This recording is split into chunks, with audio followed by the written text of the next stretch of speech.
Hello, everyone. Yay. Welcome to This Week in Hospitality Marketing Live show number 310. It just seems like yesterday or 10 weeks ago, whichever way you want to count, that we were in the 300s. With me today, and I was just making a comment, it's like, yay, it's Tammy. I feel like I get to talk to Tammy now because between this and Clubhouse, it's like I get to know what Tammy, it's like, what's that movie, The Mind of Messina or Mind of whatever? Oh, whoa, we're getting hacked. No, it can't be. No. This is a Unicorn Pegasus, Skittles Rainbow. But first, let me finish with Tammy Carla, Milestone Internet. Thank you for being here. Dean, Star Wars, which Dean had to get reduced to my singing Bill Murray's rendition of the Lounge Lizard version of the Star Wars music. Star Wars, nothing but Star Wars. Yeah, that was our In the Green Room show. That was yes, it was in the Green Room show. Okay. It was that.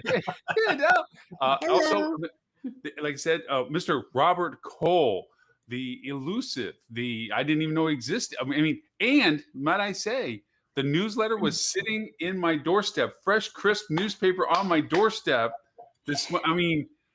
Wow. 4 a.m. Eastern. I got to go get some lottery tickets, is all I know. Were you really up until 4 a.m.? What?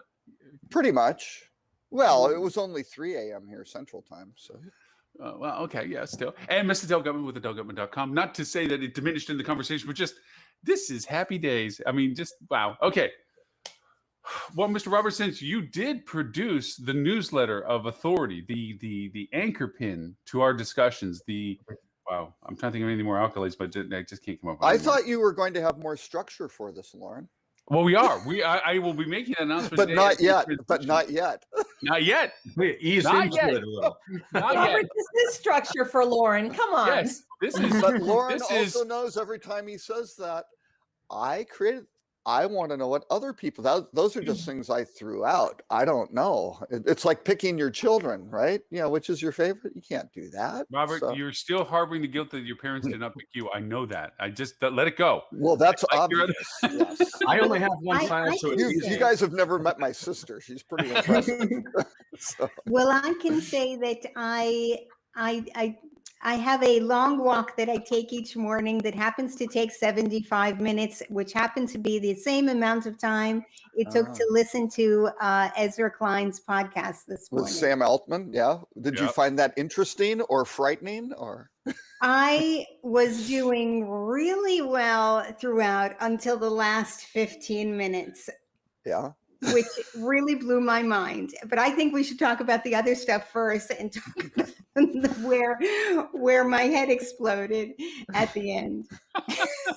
Well, with that in mind, I'm going to let chaos reign so what would you all, thank you so much for the privilege of your time, like to take on as an initial conversation?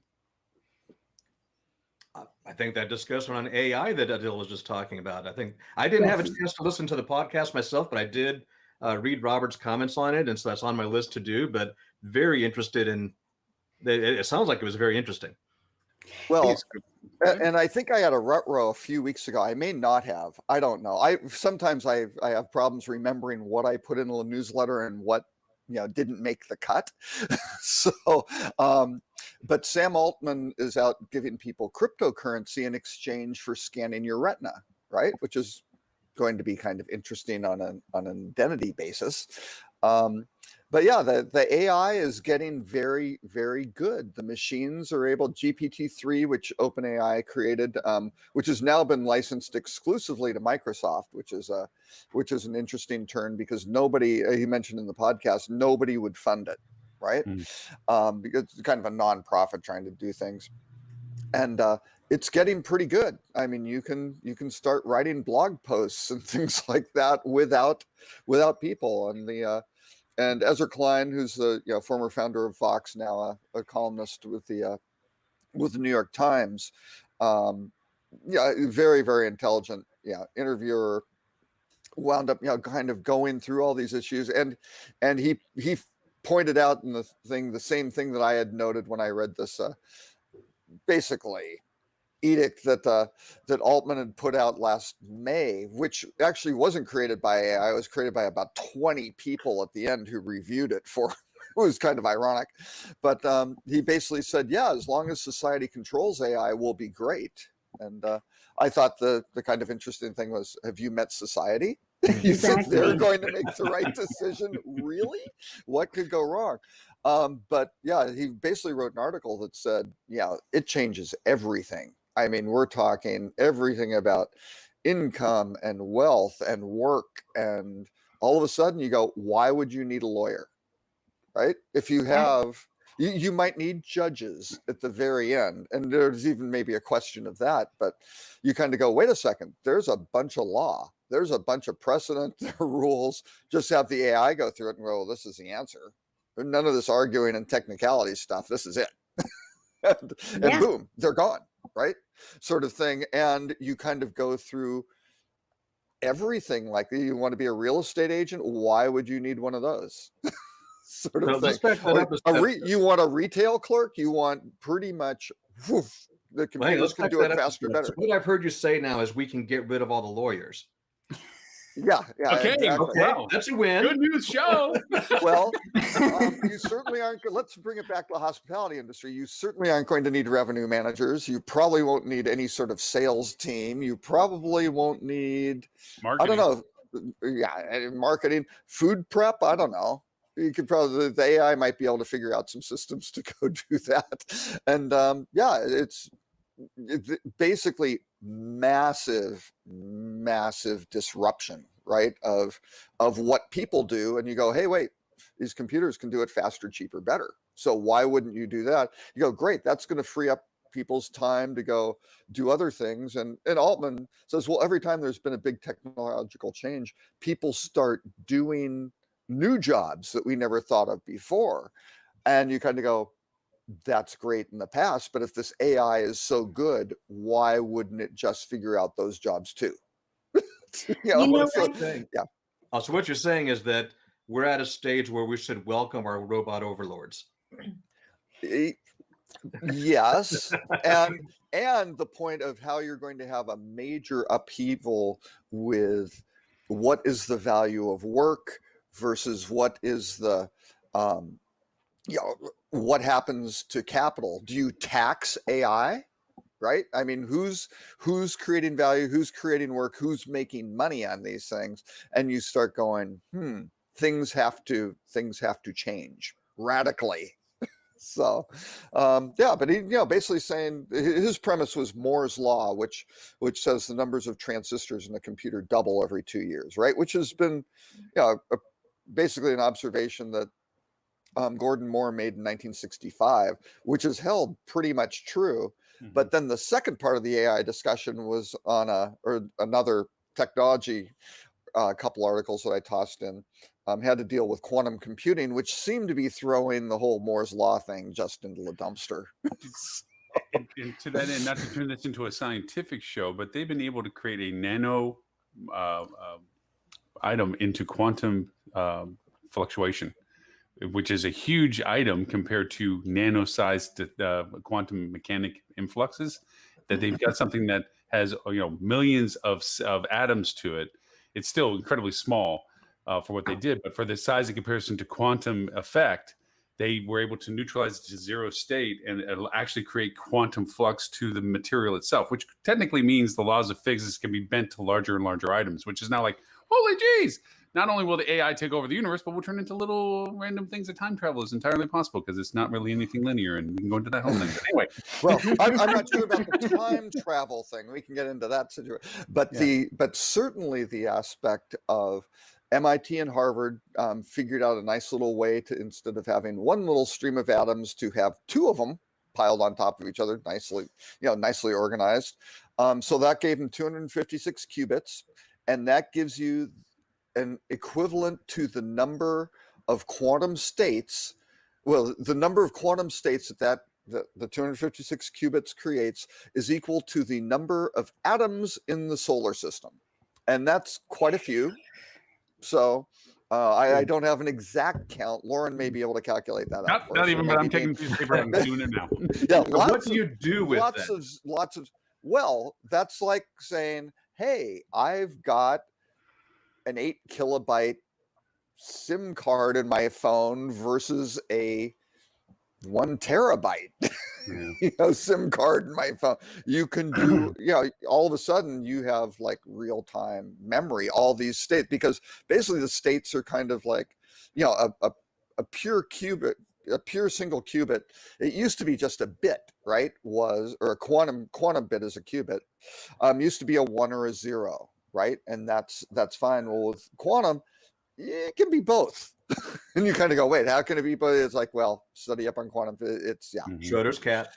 Yep. Schrodinger's cat. Yes.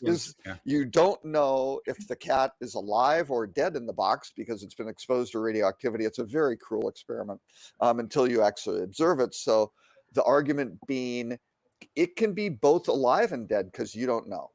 Right. So that is a state, right, of kind of this uncertainty, but it winds up giving you another possibility. And so instead of just a 1 or a 0, which are very finite possibilities, you now have this other thing, and then all of a sudden that just explodes. It's not geometrically, I don't know what, exponentially, I believe. Yes. Yeah, so it's exponential. And those exponents, when you get the number of atoms in the solar system, those exponents have a lot of impact. And today's show is brought to you by Dr. Cole. So, have they been able to so my basic premise in my little newsletter was, wow, the AI is getting really smart, but you would think, well, what's going to bog it down, right? Because like for certainly IBM stuff when they started off and won Jeopardy, basically they just went through like encyclopedias and just figured out all of the answers, right? And then it basically had predictive algorithms which said, this is the most likely answer because we know all the answers already. That's kind of AI, but not really, right? This is the AI that Altman's talking about, they're working out. It's coming up with unique, it didn't know the answer before. Should we be concerned that every time they allow AI to work on its own, that they have to end up shutting it off because it makes its own languages and develops a negative attitude to life? Yeah, I was going to add a third article, but I didn't want to go overboard, which is, they now have AI that codes itself, right? Which is very cool. And we brought up, I think, in the live show a long time ago, it may have been lost in the blab.im archives, but that was one of the things with what's now called Bixby, right? Which was Samsung's digital assistant. Those guys, when they built it, it started writing its own code, right? Its digital assistant would kind of come up with, oh, you want to do this? Great, we'll remember that and we'll write code so we can reproduce this. But it was the AI writing the code. You didn't tell it, hey, use this language, do it that way, you didn't have to define variables, you didn't have to do anything like that. It just did it. Right? It's funny you bring all this up because in AppSumo, which is my mantra of all things, there's apps in there right now. There's a really cool app that's for sale that allows you to have blogs written, AI blogs written, and it also allows you to create cold emails based on taking content, dynamic content, not like we do dynamic ads where it takes insert here this field entry, but actually it does where it'll create context, tone, and voice to an email based on what the email's construct is for. Is it a pitch of a product? Is it a reaffirmation of interest or whatever it is? It'll create the email and generate it out.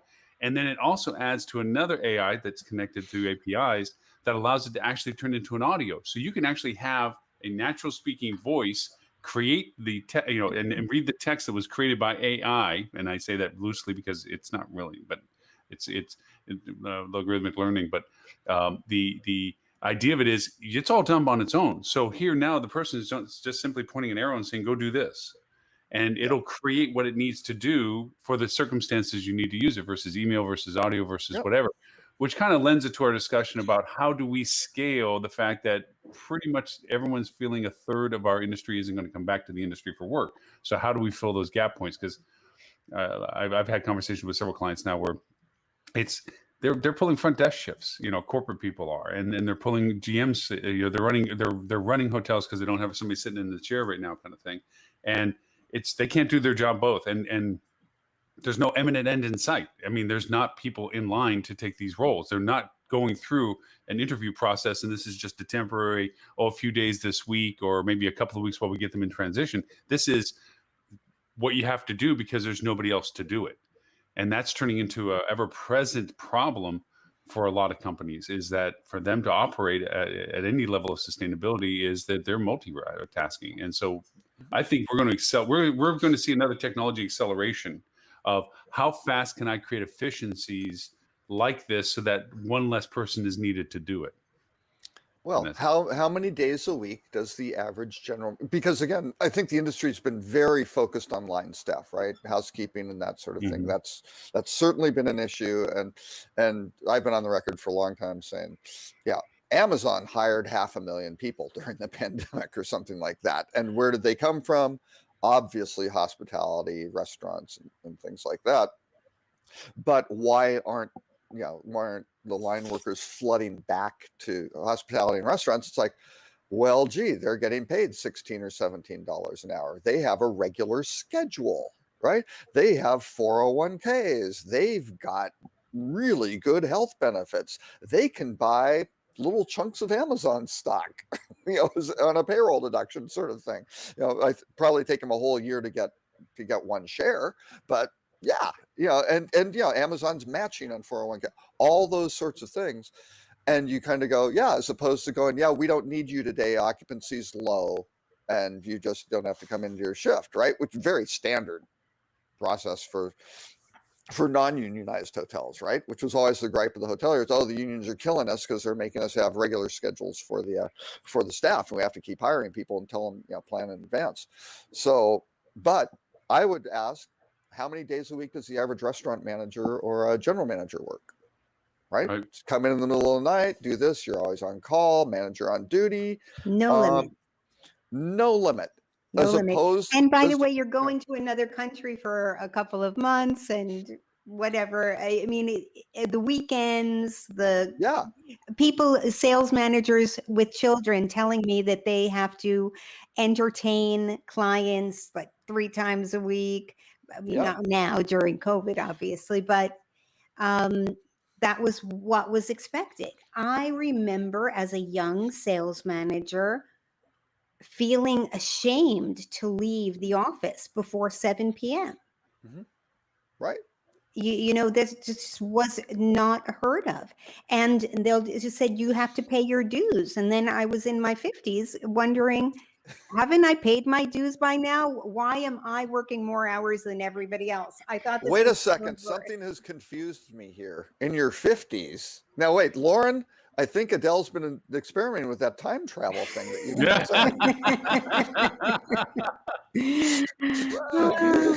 Yes. I would love to dabble in the time travel thing. That's but you look at, and I think in many cases the hospitality industry goes, oh, well, to be a general manager of a hotel versus being, the general manager of an Amazon fulfillment center. Well, what are those fulfillment center general managers running, right? They've got thousands of employees. It is certainly 24/7. It is very data oriented, right? In terms of all the throughput. And I mean, those are very, very important real time. I'm not just going to go entertain clients and we're going to go hit the wine list type stuff and have a great, this is, a lot of very serious instantly monitored work, right? Of a lot of people and a lot of different things having to happen, right? So it's different. So the industry has to kind of get its collective act together and go, wait a second, here's what do we do to make the industry more attractive? At the same time, you've got the pressure of AI coming in and going, well, I don't think you need people to do that. You know what? I think that we do need people to do that. And we need people to work jobs where they feel like they're more than a number, that they're contributing on a creative level, that their observations and their creativity and their personalities and their own passion for hospitality are all playing a part of it. they can see that their little thumbprint is making a difference in the world to their company. And it is really heartbreaking where you just feel so unappreciated, and your hands could be anybody's hands. There's nothing in it really for you to contribute except your physical labor or your just repetitive task. Nobody wants that kind of a job. But if you have a job where you're always learning, always creating, and always innovating, and you can see a path forward for your future success, you don't mind starting off as a bellman or a housekeeper or a busboy. Or, now I started to get sensitive now to the words bellman and busboy. I don't know what another word is that has a non-gender term. Bell staff. Bell staff. Okay, thank you. So I think that AI has a tremendous power to liberate our teams from rote work that is painful to do, especially when you're under stress, because there are other phone calls and other emails behind that all need to be answered. And so I love products like Ask Suite. I mention Ask Suite because I'm familiar with it, but I'm sure there must be other products like it where the information goes in of what the person is looking for, and all the calculations are made. These are all of the different packages that are available, and the different room types are available, and all the calculations with the math and the taxes and the fees and everything has already been calculated for those dates based on that length of stay. And it's all populated for you so that you don't have to sit there and take half an hour to write an email to someone's reservation request, or do a lot of research and look going from page to page yourself, because everything's all populated for you. How beautiful is that? And then you can just say, I think that this is going to be a great room for you, because I know that people have told me that this is such a perfect setup for two parents and two teenagers. And, that your kids are going to like being next to this and that.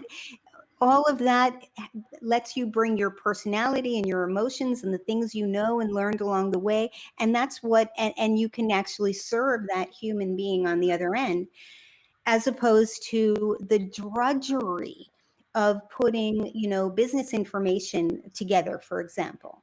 Why do that when you can have a business intelligence tool tell you, and is everything you need to know just so you can make good decisions? You hire people to analyze, just as revenue analysts, but hopefully maybe something could just put things together for you instead of having somebody slave over an Excel spreadsheet themselves. Well, and to analyze it in a number of different methods, so you don't just you go, what, and with revenue managers, very common to kind of fall into patterns of here's how we do it and things like that. And I've got this nice approach, and it's good. They can repeat that process and go over, but you go, what, here are a couple other ways to look at it. And you can try this, and let's try doing some, A/B or multivariate testing on whatever, right? The pricing, the messaging, the presentation, the site design, whatever, you're doing. And then monitoring those results, and then evaluating what worked well, what didn't go well, improving, and that sort of recursive process, except happening a hell of a lot faster than with people, right? But it's so fun to be a part of that process, right? Oh, it is fun. Well, it's so much fun. But that was a fascinating thing in that Sam Altman thing, which was also, and Ezra Klein caught it, and it was great. He goes, well, no, this will allow people to do jobs that they really enjoy and have fun at and things like that. And Altman was kind of like, well, wait a second. What if the computers can do those fun jobs better? Right. Who's deciding what's fun? The fun stuff. How do you do that, right? So it's going to be interesting. So no, I am a strong proponent of having humans involved in the process and making those connections and decisions, and especially the humans who are very intuitive about what the right thing to say at the right time to really change someone's someone's stay, right? To really kind of do the right thing and to really be creative. But there's a lot of soul crushing policy and approach that does not that arraigns those people. And I know Adele fights against that on a daily basis. She puts on her little cape and mask and things like that, and flies out and helps hotels combat. We're not talking about her personal life anymore, Robert. No. We've all agreed not to talk about Adele's personal alter ego life. Dean, you wanted to get something in on that. Well, the superhero thing, I don't know. Did I reveal something? Uh-oh. Yes, you shouldn't. Don't talk about Adele. Like the identity. Oh, no. Yeah. Dean, go ahead. Well, I was just going to jump in. I say, we've talked, when we go back, 20, 30 years ago, when automated revenue management systems started coming into play, and revenue managers would argue that can never replace me. And to be fair, it never has entirely replaced them. And there are large businesses out there that base themselves on revenue management. That's what they do. And we would argue that the computer can never completely replace the human element. The computer doesn't know that it's sunny outside and different things like that. But what if it did? Yeah, no, the computer knows if it's sunny outside. Well, yeah, that's my point. Exactly. So what if you got to that point where it would know the disposition of the people around you, even the walk by market and things that were going. What if it could know all of that kind of stuff? And that's what AI does, right?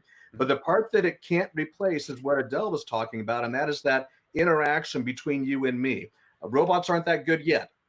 Maybe they will be one day down the road. So I'm not saying that day will never come, but that's the part that I think is still key, is that ability to have that human to human interaction. And I think that energy to be gracious to your guests, it doesn't work well when one human being is by themselves, all alone in the hotel without any team. I don't know. I've met some night auditors that's their world.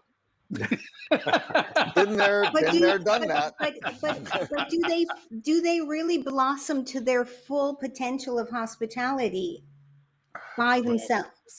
Some of them never really want to blossom. They just want to be left alone. That's right. That's right. Because it's soul crushing to be on your own like that. The energy of having people who are all together in alignment, focused on a goal of creating great experiences for people and elevating their experiences every day. They challenge each other. And they watch each other, and they are leaders for each other in a way. And I just feel like that can never be a joyful job. Well, I'm going to rely, since we're talking high level on all these things, and we're trying to make it more towards hospitality in some ways, but the idea is, if we're talking about AI and the efficiencies that we're probably going to have based on our labor pool that we have available to us now and the willingness of people to work for what we're willing to offer them to work for, technologies will begin to intercede as to some functionalities and efficiencies. We already are seeing that. That being said, I think that there, on a high level way, there will always be some human aspects to this that will either prevent us and also create the problem. One is, we will never not want to be in control. So regardless of what we build, we're not going to want it where we can't flip the switch to turn it off. The other is our basic distrust of missing out, no matter how well the intention is of telling us everything we need to know to make a decision. We even experience that today. No matter how biased our echo bubble is on social platforms, with algorithms telling us everything that we want to hear about our own echo of our sounds, we still know that is not the true perspective. Some people lose that perspective, but that's another story. So the idea is, we'll probably always, even the people that create this stuff to control us, still want to be in control of it. So even if the overlords that spend all the money that, fly spaceships into space and do all this other stuff, put AI in charge of us, okay, just look at the Boston Dynamics ad that when Hyundai bought them, the little dance of the robots scares the creep out of me. But all of these things considered, somebody's going to have an off switch to some degree. And even if we get incredibly good with, as you pointed out, Dean, AI knows everything that's going on, from the weather to your personal preferences to everybody else's temperament and everything else. We're going to have a skepticism of authenticity as, is it truly to what we think it is? So there's a distrust factor to there. I think, all being said, we see it in our own media, where people shows, Star Wars, where Han Solo tells C-3PO, "Don't tell me the odds." so forth, where we know that technology is always going to base it on data, and we're going to base it on intuition. Until that blends to something, we're not going to have that. So, that's the Star Wars T-shirt, Dean. That's why I threw that Yeah. out there. But, and this is a huge but, they will do studies. As soon as that happens, what they will do is they will do studies, and they'll say, look at the science, and they'll say, okay, here's what the math told us to do. Here's what your intuition told you to do. Here's how the two netted out at the end. And chances are the math won.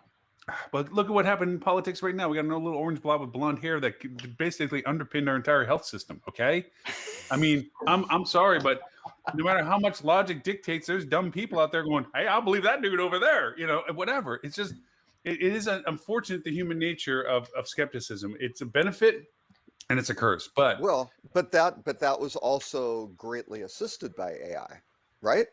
So the AI, which basically said, here. And Zuckerberg's mantra of move fast and break things. Well, yep, you can break stuff like democracies, right?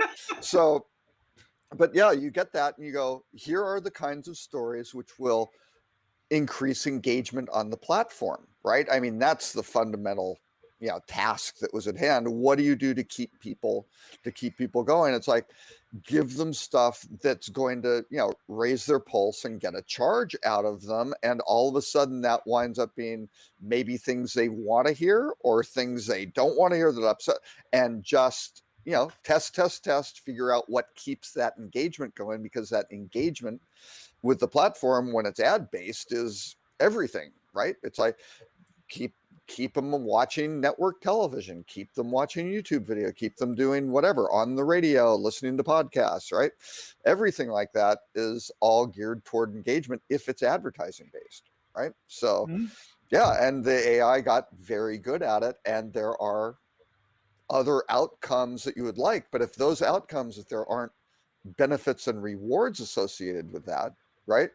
Facebook isn't necessarily getting rewarded by making more money by doing great things for society, right? They're going, we got more money if we get more advertising dollars in here, and if we do this. So their behavior to do kind of negative things was reinforced, right? So it does do some great things. Oh, it can do fantastic things, right? Yeah. So we just have to think about, how do we use these tools to do great things that will make life better for everyone, not just for some people. And that's the really tough part. And there are some things that must be made more fair for everyone, like medical practice, for example. No matter where you live in the world, or whether you're rich or poor, everyone should have the best medical care that we can possibly get for them. So how wonderful would it be to be able to have a simple tool like a phone that people have even in poor countries, and have them be able to just take a snapshot of their elbow or a scan, and it'll tell you how to fix it, or tell a mother how to fix it, or a school teacher, or whoever it is that can help if there isn't a doctor or an office or a hospital in their area. There are people who live 2 hours away from a hospital. What if there was some way to, I don't know, bring in some hologram? Well, that could. My Android right now, if you put your finger over the camera, right, it turns on the flash, right, and it'll check your pulse, right? You just put it on, and this is like a standard basic Google Health feature now. You point the camera at yourself in selfie mode, and you just breathe, and it figures out your respiratory rate. It goes, oh, you're doing 16 breaths a minute or something. So yes, those sorts of things are, very, very possible. And fantastic. And Apple Watch has the ability, actually has an O2 sensor on it as well, so it can measure your oxygen levels, all kinds of things. Oh, it's I mean, they often talk about the technology of how that's going to advance, where we can have the typical Star Trek tricorder saying, oh, this is happening, and then the advancement of having something to do about it. Like, okay, well, we inject this, do this, this. But Okay. But the change in healthcare, though, is again, it's the incentives. So a lot of U.S. healthcare, U.S. has the greatest healthcare, but also the most expensive, right? We spend huge multiple of what other countries spend because you have this whole profit motive, which winds up going in and saying, we want to earn money from people being sick versus how do we reward companies for making people well, right? Right. So if you can make illness go away, unfortunately, a lot of people make a lot less money Yeah. because they aren't needed, right? Those are big fundamental societal changes. Okay. I right? do not want to waste the brain power on something here because I have the uniqueness of having Miss Tammy with us as well. And this is kind of in her backyardish, the San Jose article about the hotel at the Fairmont. The San Jose, the Yeah, Fairmont. this San is really Jose. cool because Robert, I got you with it, and welcome everybody's comments, obviously. But just this is I think a fracture of things potentially to come, especially how this outcome comes out. But since you queued it up in your list, Tammy, I know. Did you get a chance to look at this out? I'm going to throw the link up real quick. This is in your backyard, kind of, sort of a thing. Yeah, it's very much so my backyard. So, and actually, before I go there, really quick, I do want to punctuate one thing. Kind of back to, I'm going to take it away from healthcare and kind of back to AI and hospitality. Yeah, go ahead. I think there's two key points. I think, not to be the Debbie Downer or the doubter of the world, and I do think we're going to see more and more of a shift towards AI. But to Dean's point, right? Automated revenue management systems, it's 30 years later, have they completely taken off and replaced revenue strategy or revenue managers? No, not entirely. So systems. How many hotels today have a CRM system that they've used 5% of? Yeah, right. Absolutely. Right? How many hotels have a revenue management system that they've used 10% of the functionality? So I think how many hotels have done A/B testing on their website, right? Well, if you're working, now you guys would for them, yeah. But I mean, there are lots of other folks. Well, but you're spot on, right? Or even just the research behind. I mean, the amount of research that our team does, just in general, on I saw somewhere on like what types of things are getting search results, not just like what are you doing that's impacting, but this percentage of answers when you look at a search result page is based on the FAQ section, or the questions outside, and this percentage is based on this. Okay, how do you tap into that, right? So, but there's a lot of things that we're still not doing. Now, to me, AI is a blessing and a curse in that area, because now you have the opportunity to have a machine start to automate some more of that and hopefully do more of that for a hotel. But on the flip side, you still need someone that knows how to set it up to start that process, which leads into the second part of this. How many of us are working with hotels or groups where the purse string controller, whether that's the asset, whoever that might be, is trying to spend as little as humanly possible, right? They're, kind of to the same point as healthcare. This is not a nonprofit. This is about making a profitable business. And you do that by limiting your costs and increasing your revenue, right? Those are the only two ways how do you generate profit? So how much do I have to spend? Like, even if that system will, over the course of a year or two, save incrementally, exponentially in labor cost, it takes someone to actually show them that and get people to see that. So I don't think we're in any danger of replacing staff today. I do think as the labor pool shrinks, we need to really, as an industry, start thinking about how can we do things more efficiently, and how can we work together to make sure that the hotels can service without the GM. Yes, in a pinch, you run a front desk shift, or you do something to help out the staff, but you shouldn't be running 3-5 shifts a week at the front desk every week. That's not sustainable. Who's running the hotel in that scenario, right? Exactly. Yeah. So it's such a great point you make about people not using the tools that they have to the full extent, and you've already invested in it. And so what a waste is that to not use it. And it comes from people feeling limited to a list of tasks that somebody gave them, maybe from a precedent, somebody who preceded them in that position. These are the tasks of your job, and you're doing that checklist, and you're forgetting that our business is evolving, and we have to be evolving with it. We have to constantly be learning. And I was, so fortunate. Like everyone here, that I had HSMAI, I'm going to do another ad for them, to guide me every step of the way in my career. Because if I didn't really understand that I can be on a road of continuous improvement, even if I'm sitting in the same job year after year, every year is completely different because so many more opportunities were available for me to explore.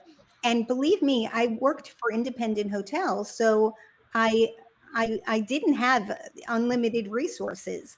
It was, I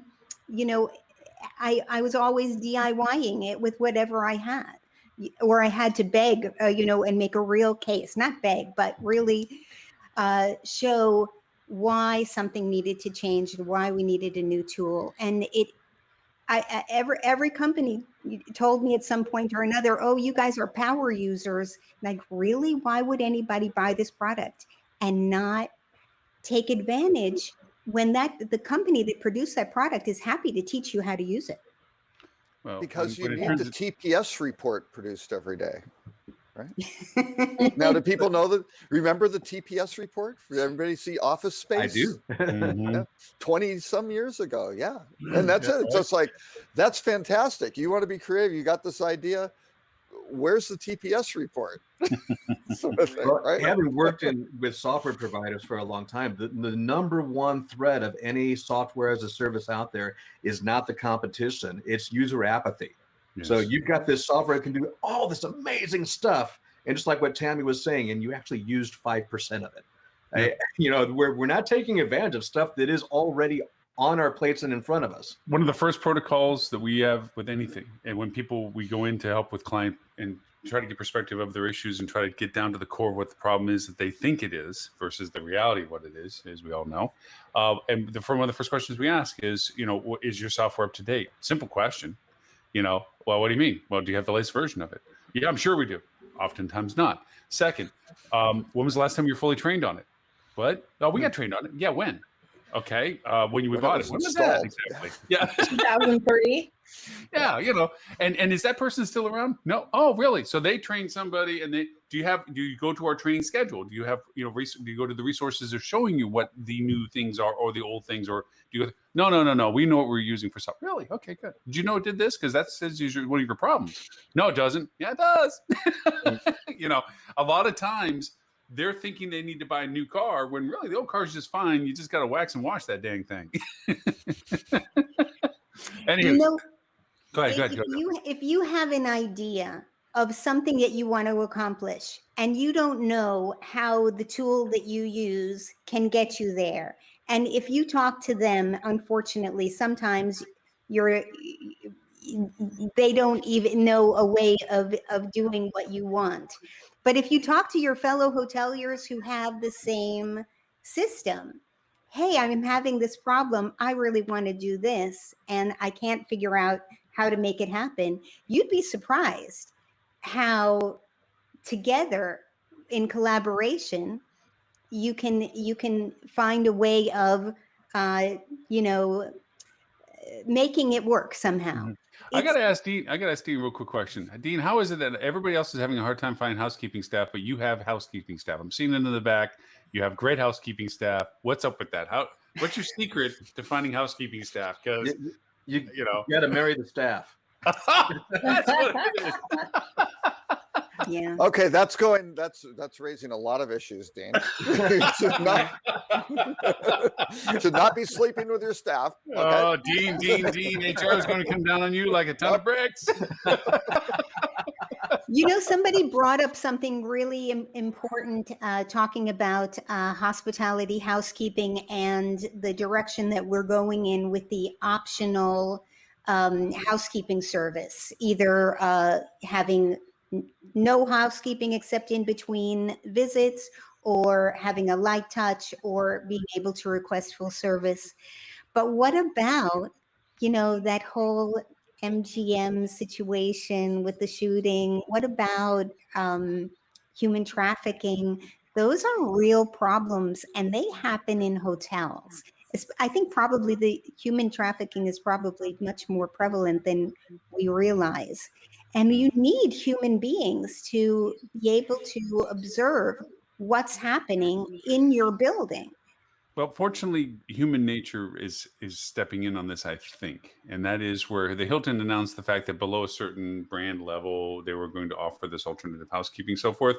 And then you're getting people that are walking on Waikiki Beach right now that are unemployed because their hotels have opted to do minimal housekeeping, and they are approaching tourists on the beach going with flyers saying, "Demand daily housekeeping.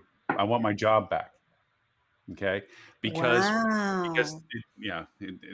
Hawaii's got some serious issues right now because they're dealing with violence they never had before because they're limited in their capacity of being able to have people go to the touristy locations. So as soon as Hawaii opened up with their ability to get tested, not tested, and come in without quarantining and so forth, they are so overwhelmed on demand to the typical tourist destinations. People are taking rent-a-cars and rolling them into the grass because there's no parking because they don't care. And they're punching park rangers because the park rangers are trying to keep them from parking on the park road stuff. blocking the road. Well, yeah, the road to Hana. They have a problem. They have a ranger. Yeah, the ranger out there. They have, I think it's 40 parking spots or something like that. And this thing now fills up for this waterfall, a great selfie spot. Everybody wants to go there. And there are 40 parking spots, right? That's it. And they fill at like 7 or 8 a.m. 8 a.m. And then people are pissed off because that's why they went to Hawaii to get that picture. And they went to Maui to do that. Yeah. Yeah. And then they're getting this massive back and restaurants. So you get to a hotel, first off, if you're lucky to get a room. Body armor for the host and hostess stand, please. Yeah. And you're paying for the super premium rates, and there's no restaurant to go to because there's no availability. Literally, you can't eat. You can't even go to McDonald's. There's nothing. There's no place to go because remember, it's an island, quantity, supplies, all that kind of stuff, and there's no place to eat. You're literally going mealless, not because you don't want to pay. There's just no place to go. Is it because it has over tourism or whatever that word is? It has too many people going to the same place, or is it what we have here, which is there are restaurants that are 50% occupied? It's a combination of both. It's not by any means one aspect of. They do have distancing, which they're already saying they're not. Some restaurants are just paying the fine. Screw it. Here's my money. I'm going to put as many people as I can. It's literally availability of resources. Yes, it's the surge of being able to do that, of everybody wanting to do that. The other is the limitation of the actual capacity to handle it. And the fact that there's a lot of people, and then, locals are now getting pissed. They're driving through parking lots and running into cars because they're so mad at people telling them, go home, because everybody got a chance to get used to the fact, and they had this article with the young kid, and Robert, you probably saw the same article. He's like, man, it used to take me just 10 minutes to get to my place thing, and now it takes me a half hour because the tourists are back, and it's miserable. I got to enjoy going to the beach when there was nobody there, and now that's gone. And so there's a lot of resentment to it. Like, I know we need the tourists, but is there a way to go from not having any to having too many to somewhere in the middle-ish? I mean, Venice, and this is a conversation Robert was talking about back in our old days of over tourism, where they were already beginning to figure out whether or not they should limit the capacity capabilities of what they should do, which lends to one of your other articles you throw out there. And they do. New York saying, I'm sorry, you're not going to be able to build a new hotel, not without going through a gauntlet of 7 months of happiness, kind of thing. Well, where start controlling the loophole. I'm concerned about that because I wonder if anyone will be allowed to even open a hotel without the union under those circumstances. No. And is that fair?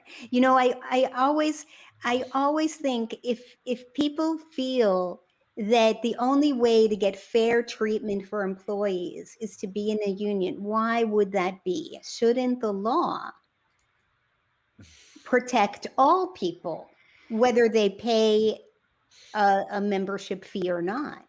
If it's right and fair for everyone, then it should be for everyone. But there has to be a happy middle with that a little bit. So my first experience ever, because I come from Nebraska, we don't have unions here, right? So I'm actually at a trade show conference. I think it was in San Francisco, if I remember correctly, many years ago. My first encounter with a union employee, I was going over to plug in. Oh, don't do our that. food. You need an electrician. Don't do that. No, Holy bad crap. Dean, bad Dean, I know. bad Dean. It's very bad Dean. He got mad at me because I was doing his job. I'm like, dude, I'm just plugging in the, and they're like, no. Okay, so seriously, there's got to be a happy middle. And don't ask the screen guy to plug in an Yes. audio thing. That don't work Yeah, either. right. Oh, no, but that's one of the things in New York, right? Because many years ago, when we first moved there for a while, my wife was a showroom manager, and they had to like redo this thing because they sold pillows, like upholstered pillows for all sorts of different things, and they'd have to change this. And it's like, okay, well, we've changed the setup in the showroom, and they're doing that. And it's like, oh no.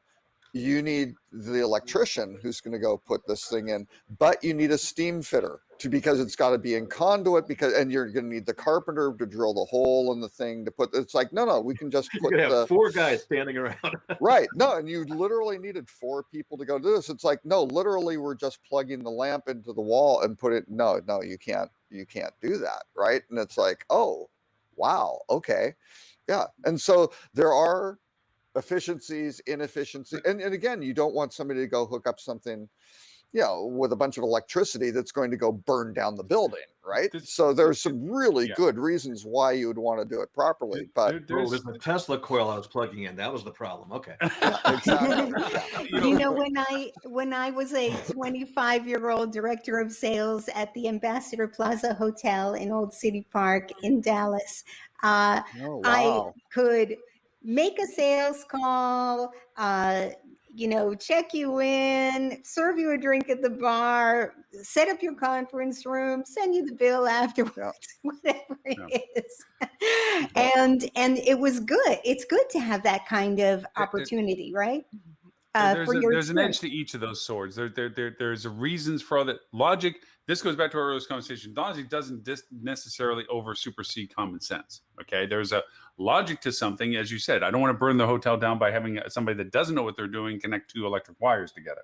So then there's the preservation value of, if I can do anything myself, then I don't need to hire people, aka diminish their job value. So if we put guidelines that say only my people can do this and I preserve their job, that creates the essence of union and the value proposition, all that. That's logic. The reality is what you just said, Adele, getting what needs to get done without feeling like you're jeopardizing somebody's role by doing it is just common sense. Hey, look, I understand. We just need to get this done, but this benefits everybody. That means the people get paid, because we get this thing done. But I think going to what we're talking about with AI and so forth, this might solve as things begin to scale in, certain things begin to solve this process. But what I'm thinking about, especially going back to this conversation about the hotels, Midtown going through the loops and whether unions always will be in guidance of it and stuff, is we are literally shooting ourselves as an industry in the foot, and a hotel industry, not hospitality. We're shooting our hotel industry in the foot by doing this, because the emergence of alternatives. Our industry, as like any other industry, is like water. If you create resistance in one way, it will find another way. Okay. And other ways are things like Airbnb, VRBOs, things like this. As a continuation to the Hawaii conversation, Airbnb and VRBOs are crushing it because they have kitchens. Something as simple as that. I don't have to worry about a restaurant right now. Screw you. I'm going to go to the grocery store and I'm going to cook my own dang meal. Yeah, I would have liked to have gone to that poke restaurant that I was thinking about, but they don't have any space. So instead, I'm going to make my own food in my own kitchen. And now the hotels that are pricing themselves and not offering amenities and everything else are losing business because of that very same choice. Even though you get directions now.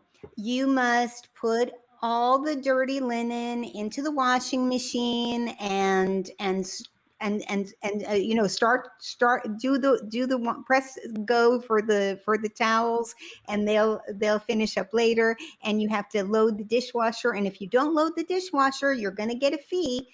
And if you don't put everything in a big trash bag and put it out in the garage. You're going to have a fee. So and then you're still paying like $250 for housekeeping. Mhm. At the end But of the the thing is, the best way, and you brought this earlier, the best way to have that not happen anymore is don't provide service to them or review them in such a way, because we do have that new weapon, is to review them in such a way that says, hey, guess what?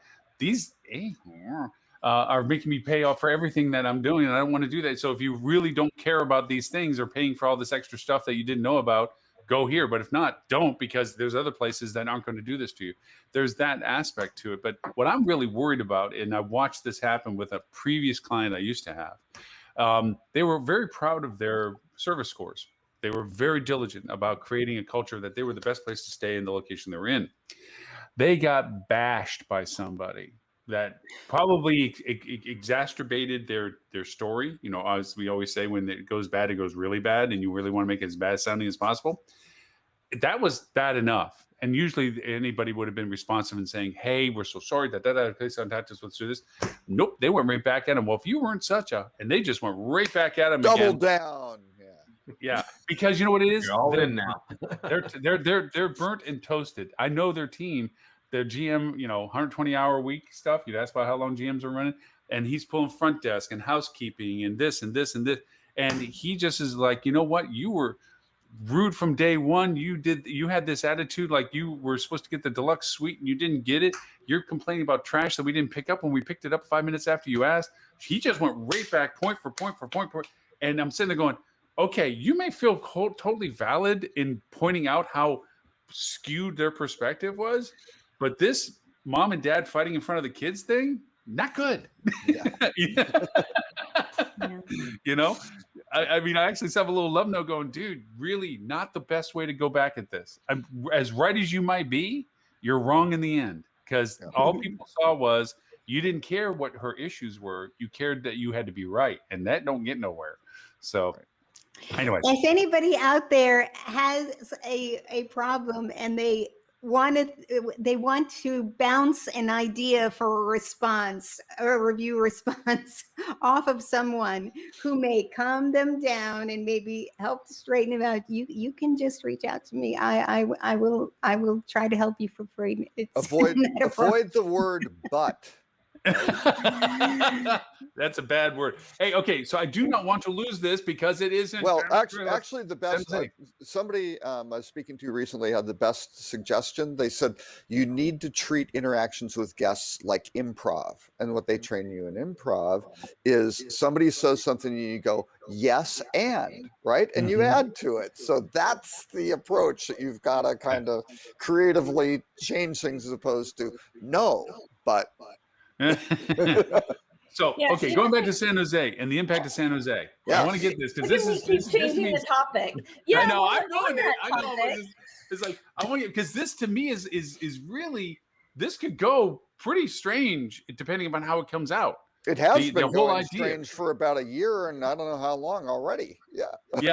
But the fact that they're calling out, the fact that they're asking Hilton to step in just because Hilton's throwing in money is bad enough. But because it's kind of like jumping from the frying pan to the fire. But just the idea that the ownership is calling out their management company, Acor, that they did not fulfill their fiduciary responsibility. Is that a right term to use in this case?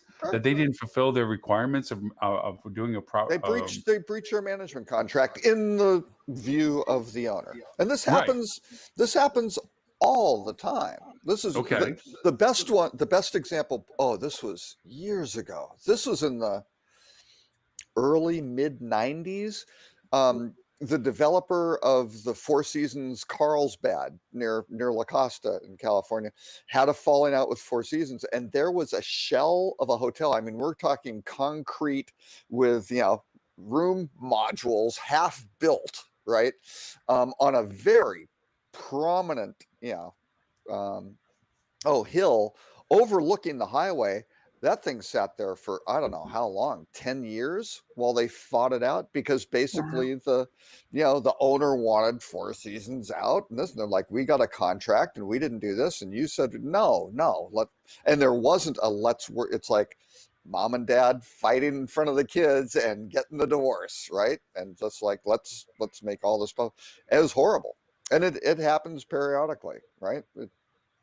New York, Miami, probably at least a big high profile one once a year. What do you think right? the ramifications of this are? Do you think that this, I mean, you say this happens a lot, but I've never seen where I felt that this, as it is for who's involved, I mean, it's a Fairmount Hotel by name. It's Accor, which is, as we've talked about many times, with this acquisition and growth and who it is and what it represents now. Is this a crack in the veneer of saying that you can challenge the value of the relationship between an owner and a management company if there's tangible ways of showing that they fell down on their obligation to you contractually? Well, but it depends on are those violations sufficient to nullify the entire agreement, right? Because a lot of these are, I can't remember what the term is of the agreement, but Accor is fighting this back by going, oh, no, we do not want precedents out here that you can just tear up our management contracts if we forgot to do, we had a shortfall, which again, they probably have some really good reasons. Like, Accor, Fairmont doesn't want to run a crappy hotel, right? And who knows what the real underlying reasons are. They're like, you know what? We're paying this management company a lot. Everything's established for it. Let's change the flag, dump the management, save a bunch of money. I mean, I'm sure that's probably what Accor is accusing the owner of, right? Like, you are not, you are not upholding the agreement in good faith, right? So they're going to go back and forth. And you got Hilton on the side going, we're here to help. But no, actually, another Four Seasons story, when the Pierre Hotel in New York was a Trust House Forte property, and a very weird hotel because it's owned by the co-op owns the building, and it's interspersed with the co-op owners who are the owners. It's not just the upper floors of the hotel, but they're interspersed room to room, right? It's a nightmare to run that hotel, right? So, but with it, they kicked out Trust House Forte because they weren't doing a very good job of running the hotel. Brought in Four Seasons. What did Forte do? They locked out, was it 40 or 80 Parkview rooms? It was probably 40. And Four Seasons couldn't use them for decades, right? Because it was in litigation in the court. And they did finally, they got court to say, yes, Forte, you're out. Four Seasons is in. This will get fought through the courts of whether you're going to have a whole bunch of financial compensation for getting tossed out. But yes, for right now you're tossed out. But you could go into those rooms. You weren't supposed to. But I mean, there was just like this layer of dust, and the New York, and nobody touched anything, right? Because that would be really bad. But you'd have like the New York Magazine on there from whatever date of 1980 something, 80 or something, just sitting there covered in dust, like it just like stopped. And all of these are Parkview rooms, right? So they were trying to, Forte's technique was lock out the rooms, and now all of a sudden the revenue of the hotel is going to go down. That's going to hurt the owners. That's going to make it less attractive for the management company. Maybe that will make them go away, right? And it didn't, but. So I guess it didn't work out because it's Taj now. It's Taj now. Well, yeah, because I think eventually the Four Seasons management contract ended, right? They didn't get thrown out, but the owners wound up going with Taj, and who knows? Maybe it was less expensive. I don't know. Taj wanted to get into the market, obviously, and it's a great hotel, great location, all that. Who knows why that wound up changing out? But Tammy, does it make the local news over there at all for this kind of stuff, or is this just kind of industry average conversation that happens? And if you look at the article, actually came from our local newspaper, so Mercury from the News, San Jose Merc. So I mean, it's definitely not in a like, ooh, here at 11, every night for the last 3 months. But when this hotel first closed, they actually, and this is where I feel bad for the guests, literally. I think it was around 6 o'clock at night. Yeah. Knock, knock, knock, get out. I mean, that was, and they were talking about, and again, memory, like it's been 4 months. I don't remember my name most days. I think it was hockey, or there was something like sports going on at the time where there were actually players kicked out like that. And that may have been part of where it made the news, but and they locked the door. And I knew, so my daughter is actually going to San Jose State in the fall, which is just down the street from this hotel. And so we were walking the area 2 months ago now, and it was really strange to see this hotel that I've been in numerous times, right? For HSMAI Mhm, events, for anime conventions with my daughter, and to see everything so locked up was Yeah. really strange. But it's interesting because in the article, and I'm not a lawyer, I don't play one on TV, nor have I seen this contract, so I have no idea who's right, who's wrong. But it looks like obviously the ownership is saying that, hey, the management group, you didn't perform, right? We want you out. And according to the article, they're saying they didn't perform pre-COVID, not that it's, hey, COVID dropped and you're out. Okay. It looks like management's coming back too, saying, look, ownership's been trying to sell. They filed bankruptcy. So there's obviously some cash flow issues or that on God's side. So I don't know who's right or who's wrong. Sure. It has made the local news here, but not in any kind of, like I said, nightly news. How it was when it first closed, and then you see little things like this as it goes through court. But this is definitely, I think, a bit more industry than it is. Well, and the owner bought the hotel only in 2018, right? For like over $200 million or something like that, right? So they've got real money in this. Yeah. So yeah. So it'll be interesting to see, given what happens and whether Hilton comes in or not, because there's actually, you've got the Fairmont, you've got a Marriott and a Westin, and then a Hilton right by the convention center. They're all right within a very short walking distance. So it'll be interesting if another Hilton comes into play, what that does to the dynamic of downtown. But so Tim, I got a question for that. I mean, with that being the case, and the fact that San Jose is often referred to as a place that people are leaving because of the expense of living there. No, it's super cheap. Come on down. Come on over. Rentals are cheap. And me down here, of course, housing is absolutely through the roof. It's amazing. We're just in awe watching houses that sold for a certain price being put back on the market as is, if not already indicating leaks that they already have at 3 times the price, and people are buying in without inspections going, really? You want to do that, huh? So, we see this change of stuff. My question is like, you have the virtual webinar coming up in September, but you're also going to real conferences as well.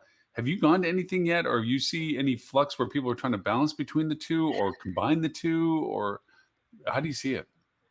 Yeah. So my first in-person will be Hotel Data Conference in a couple weeks. So it goes up right now, right? I'm hearing a lot of people are going to Alice. That's coming up at the end of July. In fact, I think Anil is going to go to that. So Hotel Data Conference, then of course HSMAI. There's a couple other things I'm looking at to do in person. There's a myriad of reasons why we chose to keep our event virtual this year for one more year. Hopefully we'll go back to in person next year, but myriad of reasons. And it made a lot of sense for us. So I heard Banu doesn't really like working with clients and meeting them face to face. I thought that she didn't really like people. She didn't like the clients very much. She's very antisocial anyway. That is not nice. Yeah. I'm telling her you said that. You should. Very complimentary about you the other day. I hate to bring up anything negative, but there is a resurgence with the Delta, and they're expecting it to peak in late September. Yep. I mean, that's the thing. I mean, that's why I'm bringing this conversation up. Come to High Tech. It'll be great. I really want to go. I already booked a hotel and everything. I'm going. I really want to go. Well, there's a lot of dialogue between now and then. And yes, I have my own thing. I have family coming over from the Holland that if Europe opens up in September, it automatically defers me from not being able to travel in September because I'll have family over. And that's number one, unfortunately. So for me, as much as I would like to go over. Huh? That's number one, unfortunately. No, I can't go to Dallas. I can't go to Dallas. It is. I can't go to Dallas. I love family coming over. Actually, I'm looking forward to it. But it just, unfortunately, by them coming over, it kicks me out of Dallas, which is a whole nother story. And it's uncertain yet because right now, as you just pointed out, Del, we might just go into this whole nother thing because the thing that they keep predicating the conversation is we expected regionality. We've talked on the show about regionality. We expected regional bursts of things that would impact localizations of efforts of things like Los Angeles changing to their full mask mandates, what have you. But we're now getting back into the media again. We're looking at something that now has to have a national scope to it again. And of course, with countries and governments making choices as to availability and travelings, they might just say, yeah, we were going to, but not. And the real one that I'm most interested and worried about is the Canadian border opening.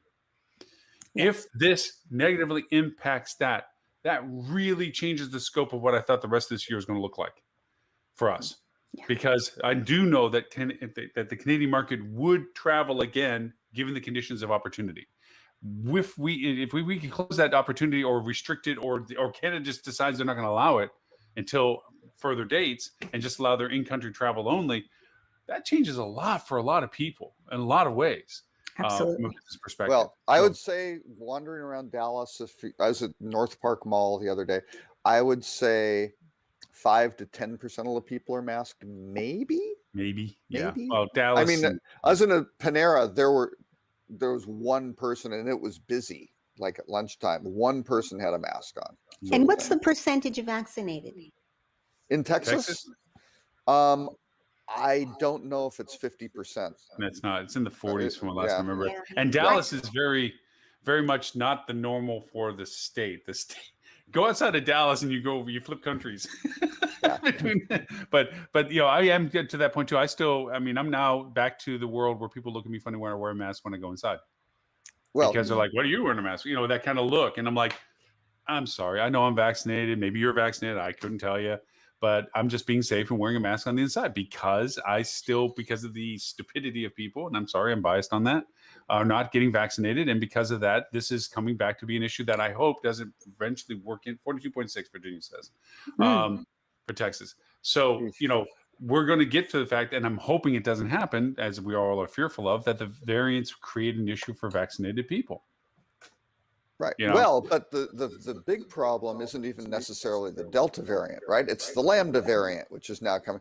And the longer you go and you let the virus go and mutate, which it's really good at. That's like a core talk about creativity and flexibility. Core skill set. That is its core skill set. Right? It's core skill set. Yeah. So remember, Smokey the Bear said only you can prevent forest fires. Yes. Yeah. Well, it's kind of a personal responsibility thing. Everybody's got to do it to protect everybody else. Well, and I'm now taking 2 stands on this because I've had they haven't been successful conversations with people who haven't been vaccinated because I don't believe they've actually gotten vaccinated as a result, but they have been pinned down and not been able to argue it. Is number one, I go, well, you aren't getting vaccinated, so you aren't worried about contracting this disease and dying or spreading it. No. Why? Well, because other people are vaccinated. It's like, oh, so you're a free rider. Wow. That's really something to be said. So you're just a horrible person who's just relying on society to carry you. You're a taker, not a giver, huh? You're just, wow, that's really, really horrible. Or they'll do it for religious reasons, which brought up Catholic. It's like, oh, I know a few of those. Here are a couple Bible passages. This doesn't seem to be what Jesus would say would be the thing to do about caring for others. And, so you're a Satanist? And all of a sudden they start going, and they can't defend those points, right? Because you're kind of like, you're being contrary to your professed religious faith and about your being a patriot. Well, and they can't fight those, right? I guess in a strange way, our industry has hoped, as we do with our culture, that by not focusing on something, we no longer have to consider an issue. We've had on the show our conversations as to how companies are supposed to respond to pushing or mandating their teams to go over and get vaccinated. And of course, the pushback was, how are we in a position to mandate a medical decision of people and so forth? And we had that dialogue. It was months ago that we had that as vaccinations were rolling out. I think we had it in March of 2020, Lauren. Yeah, well, we had it. Yeah, we've been talking about this for a while. So we had that, but lo and behold, things were going down. World is place. As we say with revenue, with all money, all things go away. And so the problem got pushed back. Okay. Yeah. And we didn't deal with it. And then, of course, as things were consistently improving, it was not to be worried about whether or not somebody was wearing a mask, if they were truly vaccinated or not, because the incident rate was down. And all the people that were not supporting the vaccination process, beating their chest, see, we were right. You know, my Florida governor, bless his little angel heart, was saying, look, we didn't do anything. And how good did we do it compared to everybody that did all this stuff and created problems for their economies? And we're the same. Well, we're not, and it hasn't been, and It was worse. yeah, and all this other stuff, and so now we're getting back into that dialogue again. Is like, where do we as an industry sit on this? You know, it has been shown legally that companies can affect that they need to have people vaccinated to facilitate their services. That has been a discussion point, you know, but it's still not a clarity. There's no clarity to it, and I think, not to be esoterically political, until all of us tolerant of other people's intolerance stand up and say, shut the heck up and do the right thing with this, or I'm not, you're going to have a repercussion. For me, I was out with dinner with friends for the first time in a long time. And it was, that's our first venture to have dinner with other people. And I'm listening to basically Trump diatribe. Oh, masks don't do nothing. I'm sitting there going, friends. Look at the weather, huh? And I'm trying to figure out, should I actually go, you know what, this is probably going to really piss off our friendship, if even keep it in integrity, because we're not like super close friends, we're just acquaintance friends. But to just call bullshit and just to call you out on the ignorance that you are spewing, and just do that, or just shut up and enjoy dinner and say, it's good to see you, never see you again. Or a recommendation is, if you preface it with, I'm saying these things because I care about you, right? And I'm concerned about you, sort of things. So let's go through some of the either the scientific evidence or things like that. Logic doesn't work with these folks. I've tried the logic. Well, no, but you can pin them, but you can get the conversation to the point going, okay, so what you're doing is illogical and actually counter to your objectives, right? Because that's the kind of thing you start kind of highlighting. Wait, you have this conflicted stance here where you're saying you want to accomplish this. So, you want everything to go back to normal, but you can't have everything go back to normal if there is still this virus out there and people are still getting it and dying, right? Mm-hmm. You want the virus to stop. And there's an easy way for the virus to stop, and that's everybody goes indoors, stays away from people for 3 weeks, and it's gone. Right? Or lives in Nebraska, where we've been socially distancing since the 1800s. Exactly. Yeah. So you're saying taking on the Dan Aykroyd gain your ignorance mentality isn't a good conversation for 3 weeks, and the virus can't spread then, right? And that's it. But nobody wants to do that, and so it's like, okay, so we're compromised. So we're basically saying, we can have more people die, we can have more people hospitalized, and we can just stretch this out. We can do a complete replay of 2020. Well, when it starts, because everybody enjoyed that so much. Because when it starts hitting the schools again, and they start doing things like this, and I think this is where, unfortunately, we're a victim of our own society. People are not going to want the schools to close because they want the kids out of the house. They don't want to do this for Ned like they did last year. Then children are going to suffer from this. And it's a sad statement to say that children suffer for any decision that any parent does. Just lay that on the table. Yeah. Okay. But then they're going to suffer. There's going to be tragedy. There's going to be a recoil of, well, we need to pull them out of school. You're going to have people saying they don't need to be in school. And until it unfortunately hits somebody personally, and you see these stories that are trying to get people to say, hey, look, take a vaccination. Look, I thought it was bullshit too, but now I took it because I lost. There was a terrible story in the news. Family that did not take the vaccinations. They both got sick. The mother was pregnant at the time, lost the baby. How horrendous is that? Yeah. And he's on TV saying, please do this. I was like you. I thought this was not me. And it was me. And this is the horror that we went through. And yet we as a society see statistics. Yeah, we had percentage is this. We saw a video last night on the news where a mother was sitting beside her young daughter. She looked about 10 or something. I'm not sure if she was on a ventilator, but she was struggling to breathe in her bed. And she said, I was completely misinformed. This is a terrible situation. I feel so bad about the choices I made. I was misinformed. I was told it was not important for my child to get vaccinated or for me to wear a mask. I was told to ignore all that.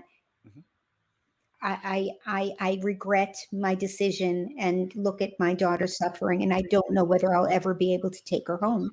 So painful. And now at least the preliminary research, because again, kids under 12 can't get vaccinated yet, right? Because they're still Right. doing Yeah. tests, which is a huge exposure point. But apparently in teens, they're saying something like a third of these kids who are contracting COVID, who weren't vaccinated, right, are winding up with long haul COVID, which is not a good situation. You're going, hey, there are neurological issues and all these sorts of things. It's like, that's not. And That's for not anybody that good. has a calloused mentality that says, well, that's what they unvaccinated deserve. No, first off, they don't. Sorry. That's Nobody bad deserves people. that. Yeah. Nobody And deserves it. children the don't second- deserve it. Yeah. And secondly, you're not helping your argument with the fact that by them having this, as you pointed out, Robert, and we all agree and know, the variants are the issue. Eventually, one is going to topple the top and say, oh, you all vaccinated? Yeah, that don't mean nothing to this. Because Well, this is something I discovered in Texas. Not that you should come to high tech, because I'm speaking on the distribution super session, right? It's going to be great. So- Robert, that's so cool. No. Yeah.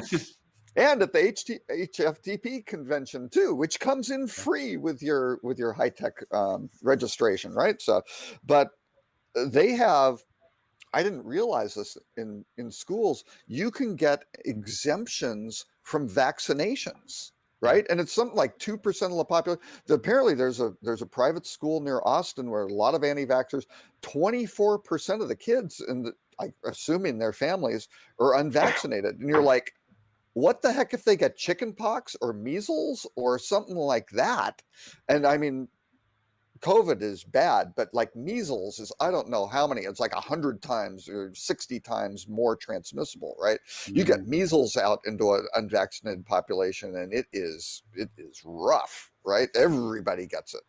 So yeah, I mean, you just kind of look at that and go, oh, that doesn't seem like a great policy, but as long as that little enclave stays isolated from everybody else, then everything's fine, right? Yeah. So yeah, Yeah. I don't know. It's just more uncertainty. It's the whole regional nature. And unfortunately with travel, the bottom line of travel is people moving from one place to another and crossing that. So it's in complete conflict with the reality, right? Yeah. And it causes what you saw in Hawaii, right? So what we've got in travel right now is the people from New York saying, I want to get the hell out of Dodge, and they're going to a Hawaii or the Caribbean or the Grand Canyon. So let's say Grand Canyon, for example. Great, we're going to the Grand Canyon. So is everybody else. So now all of a sudden you have this problem where, yes, it's great that we're getting into nature, but nature wasn't ready for you. Yeah, Right? exactly. But what surprised me is what Lauren said, that people were on the beach saying, I'm a housekeeper, demand housekeeping so I can get my job back. What do you mean? You mean they have unemployed housekeepers that want their jobs? Can we ship them to other states in the country?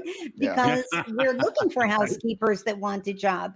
Yeah. I am just shocked to hear that Well, there are more housekeepers wanting they're jobs. exploiting it for cost factors right now Right. by being able to say, look, I don't have to give you daily housekeeping because Well, we don't have staff, right? Right. That's completely disingenuous. It's the same thing as putting the little card on the pillow saying, we're trying to protect the environment. We aren't going to change your sheets or towels, right? Right. It's like, well, that it's, yes, potentially that is a good outcome. That's not why you paid to print up the card and put it there. You're saving, you're saving But you know laundry and labor costs, right?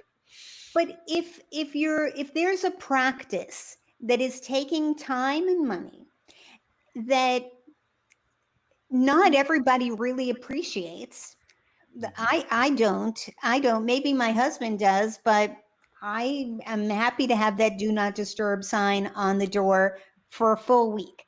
If I'm someplace longer than a week or maybe even 5 days, that's one thing. But we aren't all definitely- running mobile meth labs the way you are, Adele. So You know what? I don't need that. I just want fresh towels. Right. I want my trash taken out, and I don't want anybody touching my stuff. Yeah. Yeah. Especially like any electronics around or whatever it Right. is. I don't want to be looking for anything. You know, Yeah. Yeah, But and there's that should variety. be rolled into the room cost. But again, I think it's also the same thing as the resort fee issue, right? Mm. Because they're going to say now by the opt out of, and for all the Hilton brands, the only ones are LXR, which what there are a couple hotel. I think the Vegas hotel is probably the first LXR really in the continental U.S. I believe.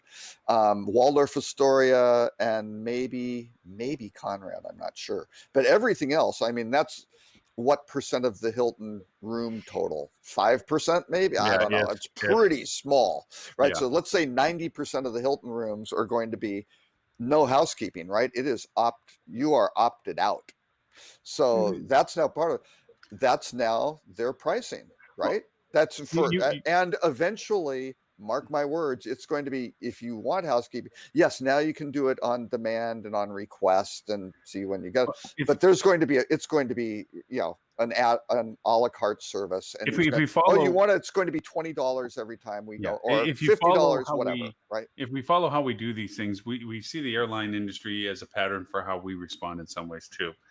Yeah. Used to be, and Robert, you remember when you used to go over and have to flip the propeller on the plane before you got into it, you know, so we're going to go back a ways.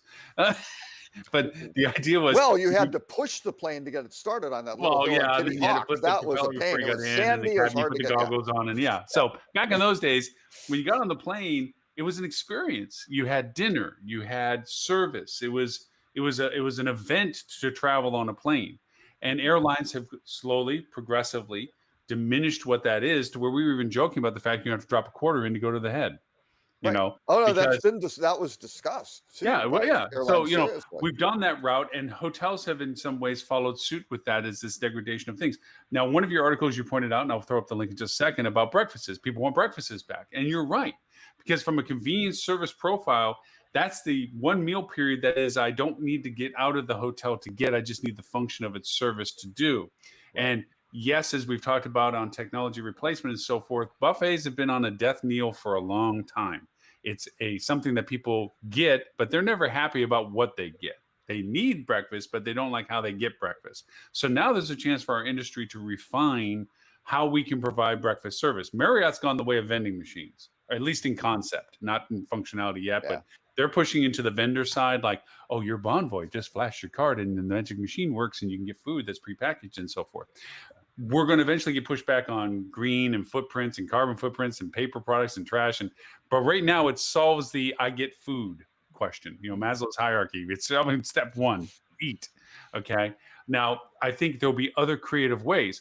We've seen in an article not too long ago, again, Robert, you provided this, where Las Vegas is looking at taking Grubhub and replacing their room service. Absolutely. Yeah. Hilton made that decision. Yeah. Right. At which is mind blowing to think, because of all of the internalizations that they have, logistically they're capable of doing.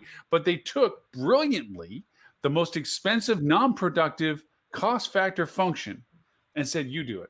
It's like a non-green. Let's go have people externally do this, and carbon and all that stuff, and travel and waste of time. Yeah. What I find really amusing about that, though, is that Grubhub, by the way, has been around for 10, 12, maybe 15 years. Nobody's heard of them until last year. Yep.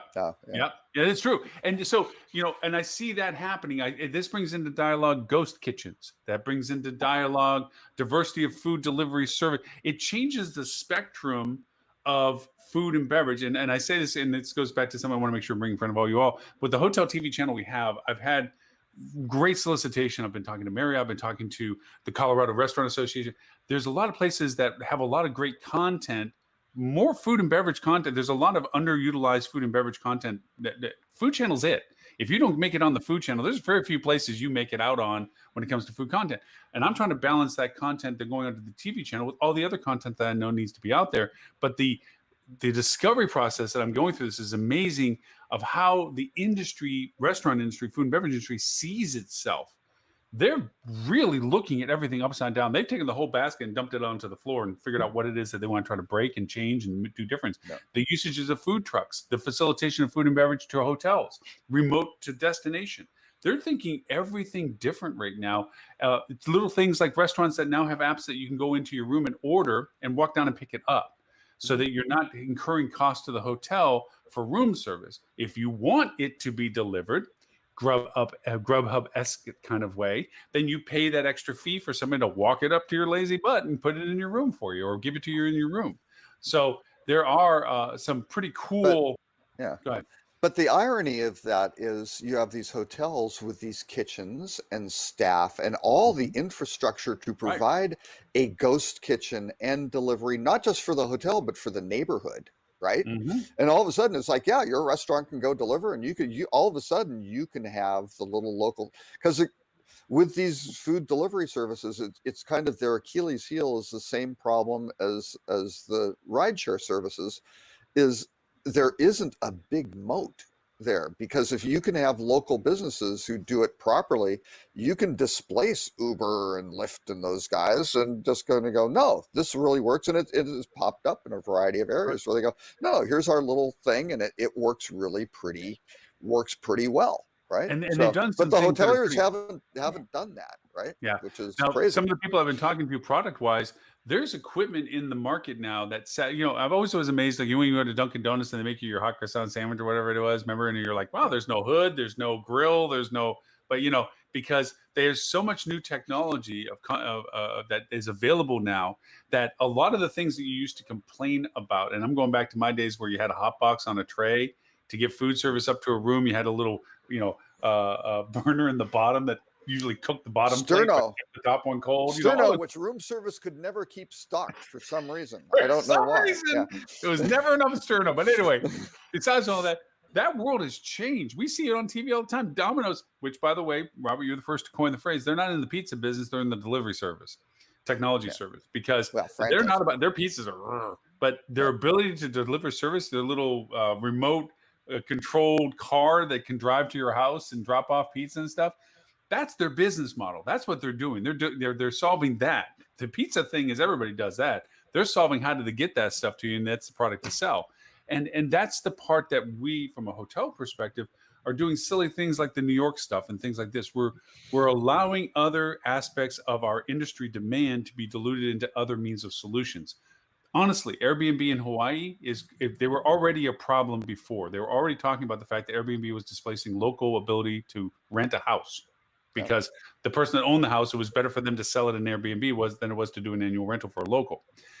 We're only exacerbating that because we're only reemphasizing the fact that instead of going to a hotel that can't provide me services, to a restaurant I can't get business to, I can go over and just buy groceries and cook in my own little Airbnb space. And now that justifies the value proposition to the travel market there. Oh yeah, they've lowered. Yeah, the hotel industry's lowered the bar with the elimination of room service and housekeeping and everything. You're like, great, so now you're in Airbnb, sort of thing, but without all the kind of the plus sides of Airbnb, right? Yeah, and then you managed to get the good points. negatives of the hotels with the negatives of the Airbnbs. Well done. Yeah, and they'll make good points that Airbnb is doing it wrong in lots of ways too, by nickel and diming things that they shouldn't be nickel and diming. But I think out of demand and communication, those are going to get vetted in their own way. That Cleaning fees. That's the big thing for Airbnb. Well, the hotel industry is certainly heading that way.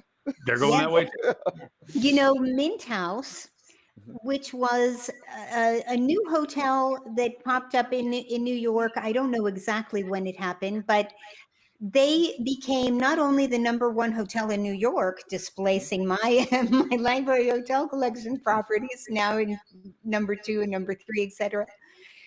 It became the #1 hotel in New York and the #1 hotel in the country on TripAdvisor, in the TripAdvisor Traveler's Choice Awards.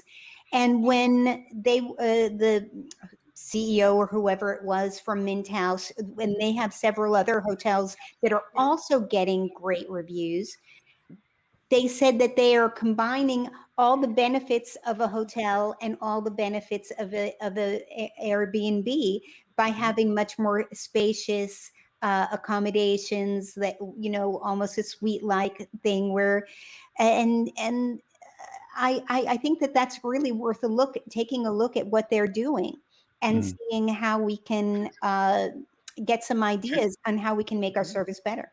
Tammy, I don't know whether you were on the Clubhouse one that Amy was in, where she was talking about what their hotel in Northern New York was doing. I thought it was brilliant. They are offering 3 types of things for the room. The card as to whether or not how towels and sheets were delivered and cleaning services and so forth. And I thought it was a brilliant way that there was the component that was included with what they were doing for the room. And then if you really wanted, you were concerned as a traveler, you wanted a certain level beyond that, then you would be given that opportunity, but it would be a cost factor because it's an incurred cost to do that. And I thought it was a neat way of hybriding the conversations. Like, look, we want to provide service at the level that you want. Here's what we are including with what you do, choose if you want us to do this or not. But if there's something beyond that you want us to do, the sanitations and so forth that are to make you more comfortable in staying with us, we can provide that. But there's so it gives it, instead of everybody else having to pay for everybody else's preferences, it allows the person that wants it to get it, but it doesn't inflict everybody else with a cost factor. Yeah. Well, and Mint House is selling subscriptions, right? $250. I think it's a year. I don't think it's a one-time thing. And for $250, what do you get? You get 30% off your standard rates. Now, again, I don't know, what their discounting strategy. I haven't looked at them. You get once you stay in 5 different cities. Now, again, it's not, and 30% off of your stay of 5 to 29 nights. Right. So it's not just a one night stay, right? It's a longer length of stay. But if you stay at 5 different cities, you get a free night. And you go, well, wait a second, 5 different cities at 5 nights, that's 25 nights. That's not a great ratio, right? That's 2.5 times worse than hotels.com's deal, right? But again, and people are paying $250 for it, right? And you can cancel up to 48 hours before. You go, oh, wait, didn't Choice just expand their cancellation window to 48 hours? Right. So, they're doing a very nice job of packaging all of this stuff together as benefits, but you kind of look at it and go, that's not that great. But they've got people going, wow, they love the experience, or they're well designed, and they're posting it as, it's the positive of the Airbnb, but there's no contact like the hotel staff, so you're on your own, and it's brilliant marketing. Tammy, you were saying something. Okay, good. No, I was just going to say, I like the packaging idea or the upgrade idea at the time of booking, or maybe as a follow-up to the original booking. Hey, you booked this with the standards. Would you like to upgrade to this, or this service? I think that you don't feel as nickel and dimed. You feel like you've been offered an opportunity. On the other hand, when you get to the hotel and then you're nickel and dimed for every little thing, it feels painful. Every time you have to reach into your pocket for something, it feels painful. But if you planned it in advance, you feel like, oh, all of this is here for me, Yeah. Good, Tim. It's a much more positive experience. Well, I was just going to say, back to, I love the concept of, hey, this is what we give you and you can have more for this, but that also starts to build us down the path of exactly what Robert was saying earlier with, hey, welcome to your room. If you want more in housekeeping, you're paying for it, right? So it really is leading us down that kind of a path. So I'm similar to Adele. I'm like, don't bother me. Leave my room. Like I sometimes look around 2 days into a 3-day stay and go, oh my God, I'm so glad housekeepers aren't in here right now because it's a mess. That's so weird because Dean and I love butler service. I don't know. Hey, what I would be curious about though is, so we've talked about how it's an extra fee to now get these types of things. Did they lower their rates because they removed any of these things? No. Did it get cheaper? No, exactly. They raised the rates because market, demand, or at least the properties in high demand leisure destinations, right? Raised their rates. Took away a service and you charged me more. Thank you. Right. And that's where this is coming up together. Go ahead, Adele. Sorry. But if we're raising our salaries for our teams, then that's a good thing. I mean, why not? I think that people would be willing to pay more. The people, there's a race to the bottom. How can we cut expenses and make our rates, cheaper so that we get the business? I know that there are a lot of hotels that, as poor as their reviews are, the only reason, or as mixed as their reviews are sometimes, the only reason that they're getting any share of that market is because they're giving a lower rate. So instead of racing to the bottom on rate and saying, I can't get enough business, I cannot pay my people anymore because I have to charge this rate in order to get the business, why not give good service, pay people properly, and people will be comfortable to pay I don't- more. I think, unfortunately, though, and this is maybe society based or not, is everybody calls BS on the concept of that. Of they think it's going into the pocket of the owner. That it's not that they wouldn't be willing to think that a police officer or a teacher would get paid more for what they provide as necessary critical services. They just know it doesn't work that way. That if they're asking for more taxation to pay for those services, it never makes it that way. There's so many stories in our culture of, oh, our lottery system is going to pay for our education. They keep stealing from that coffer to it's turned into a percentage fraction of the money actually goes to what was selling to the people buying lottery tickets, that the money was going towards. The Florida lottery thing was started 25 years ago under the, oh, this money will help our education system. And initially it started to, until the politicians realized that was a money pit that they could take money from to do all the other stuff they're doing. Next thing you know, it's down to less than 1% or something, or some astronomically fractional amount.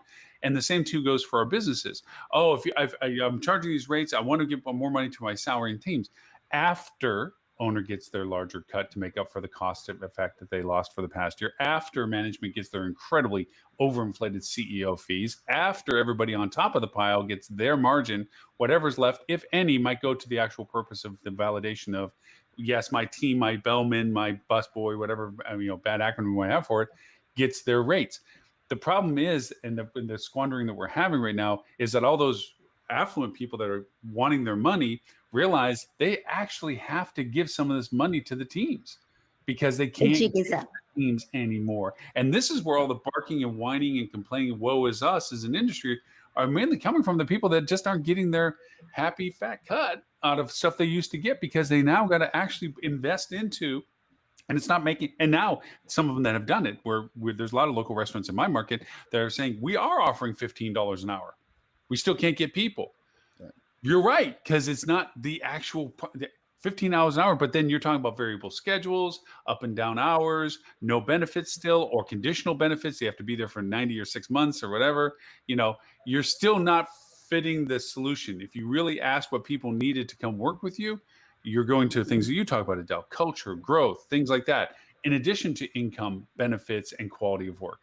That isn't been addressed by just throwing more money at it, even though they wish it did. So sorry. That's Well, I hope that it will. I hope that there will be change, because it is fair for people who are contributing to the success of your company to have a little margin on which to breathe with.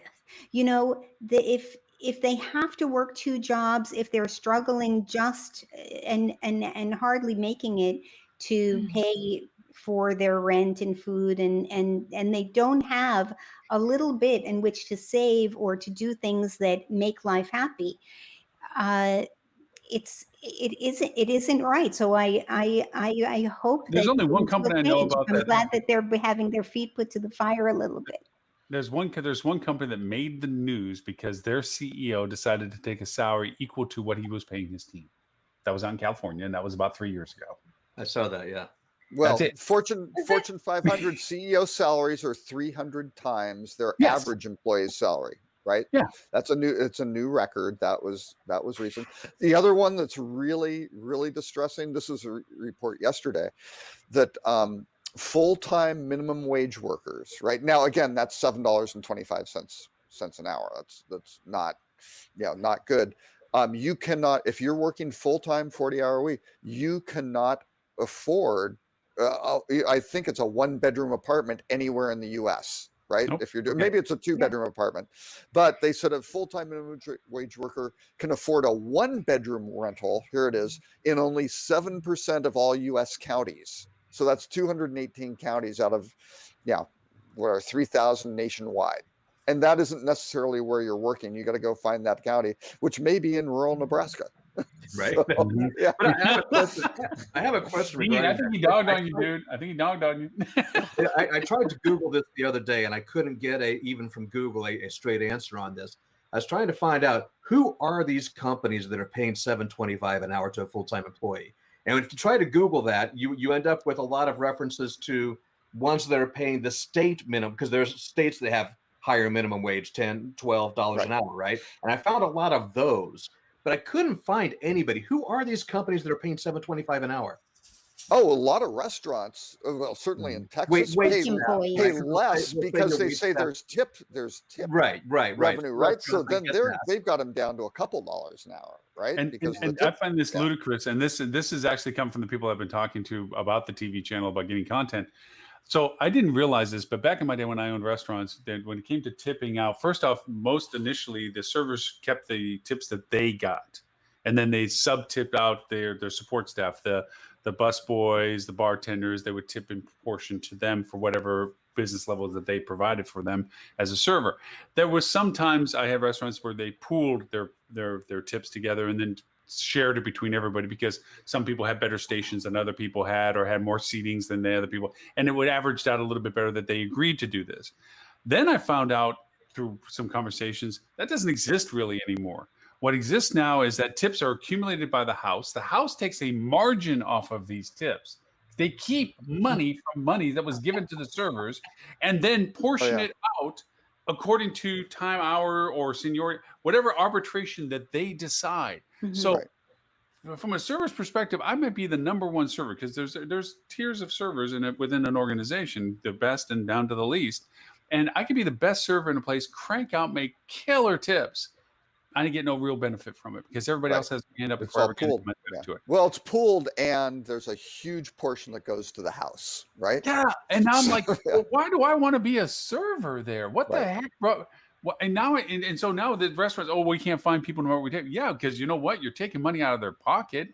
And to Adele's point, at some point, what's the value of doing this when I can, as you In- say, you go to Amazon and get something that I can quantify, and also not go through this, I'm sorry, Lauren, but we only have 10 hours for you this week. My first job in the hospitality industry was working food and beverage restaurants in Sun Valley, Idaho, as in 1975, right? I'd take the summer off, well, not summer off, from high school, right? And go take over my sister's rent, because she'd go coach ski racing camps in Switzerland and stuff. She was gone. So I'd take over her rent in her house and go work in the hotels. I got paid $1.80 an hour, right? Which was not great.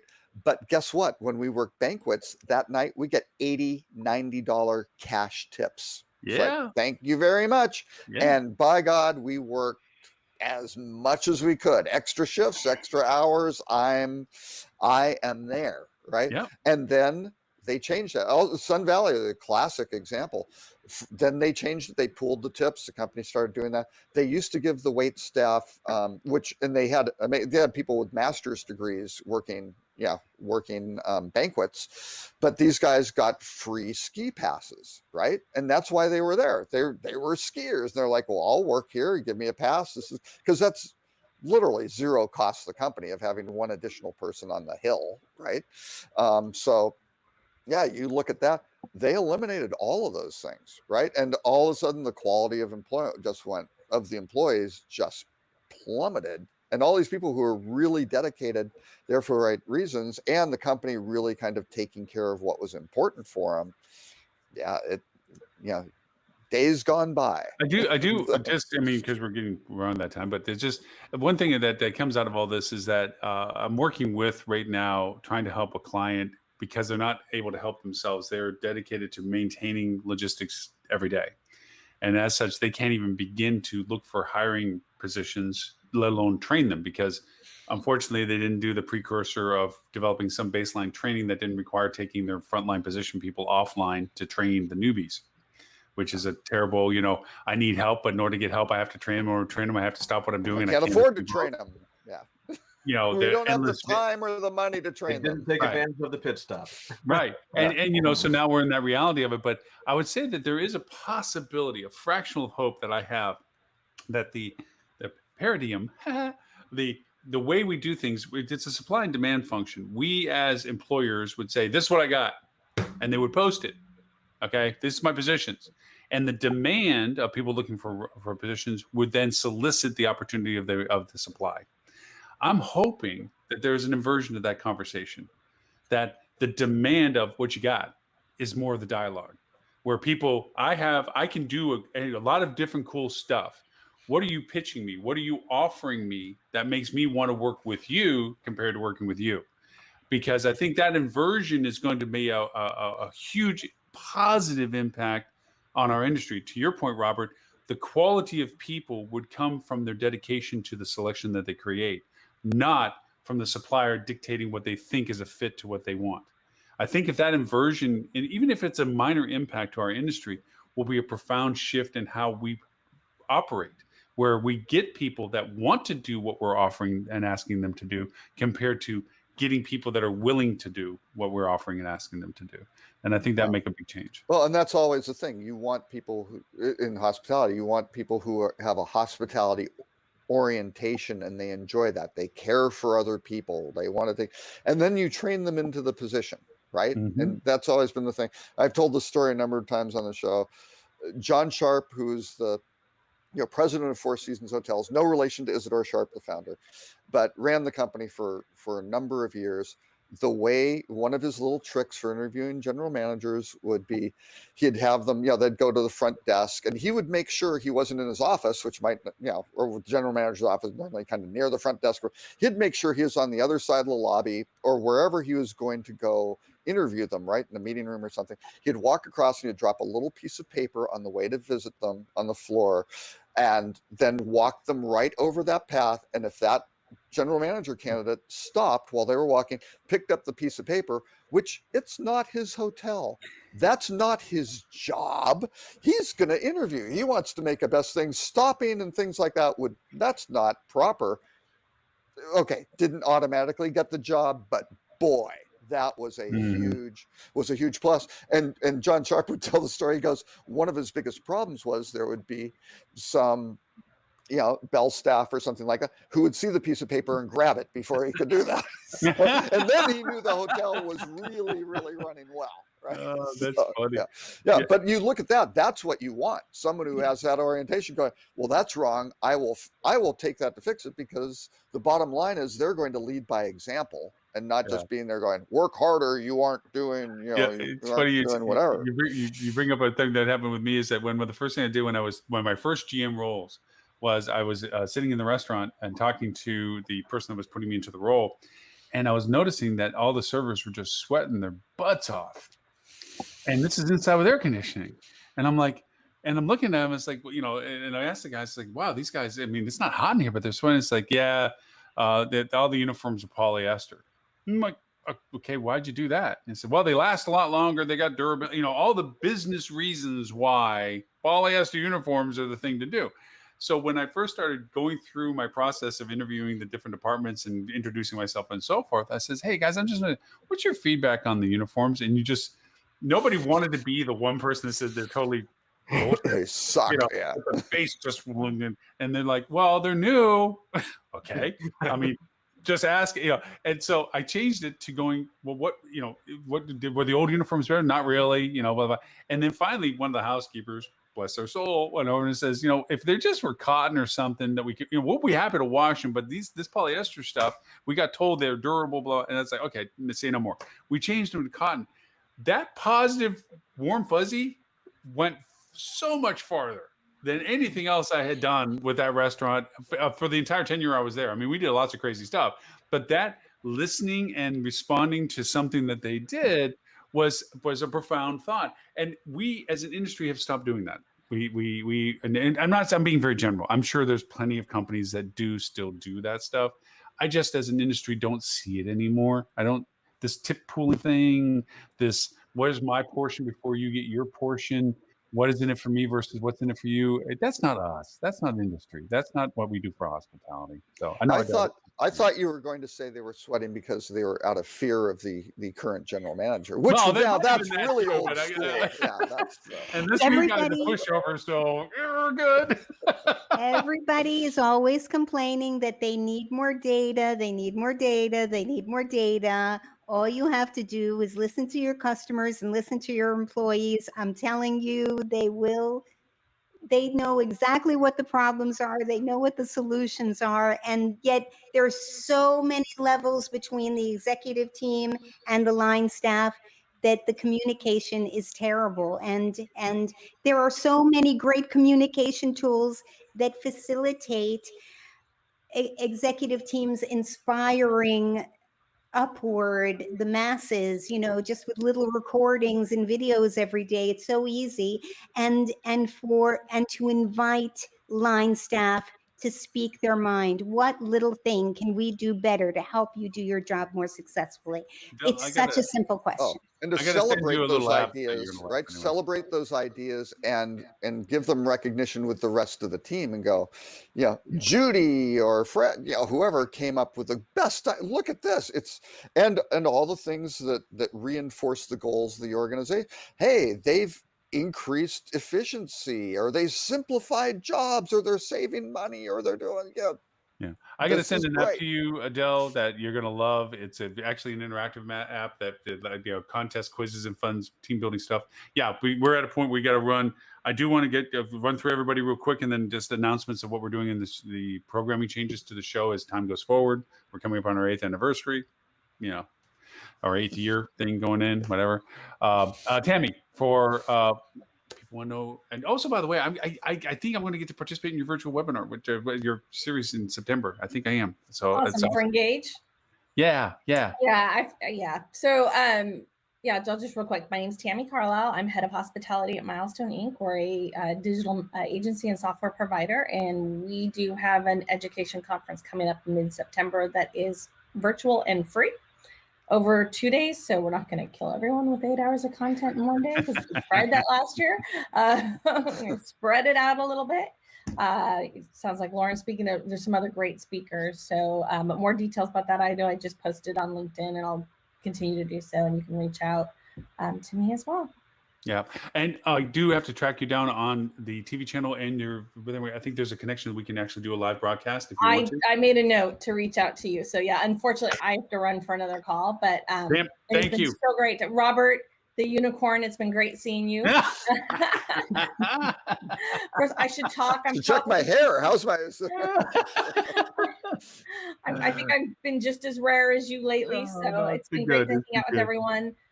Dean, Adele, always good to see you guys, and we'll talk soon. Okay. All right, Tam. Thanks so Bye. much. See you in Clubhouse, actually, I hope. All right, with that, Mr. Dean, sir, what's going on? Where are you at? What's going on? What's going on? Well, let's see. So, you mean within work-related stuff? Yes. So MetaSearch Marketing, metasearchmarketing.com, basecampmeta.com. You can find our information about our training content for MetaSearch, or if you've seen somebody to do it for you, we can do that. I've also started working with actually a digital agency called 8560. That's a very high-tech agency. Yeah. Mm-hmm. So a lot of great things going on with that. I'm actually really excited. I am going to be taking a trip to Puerto Vallarta, Mexico.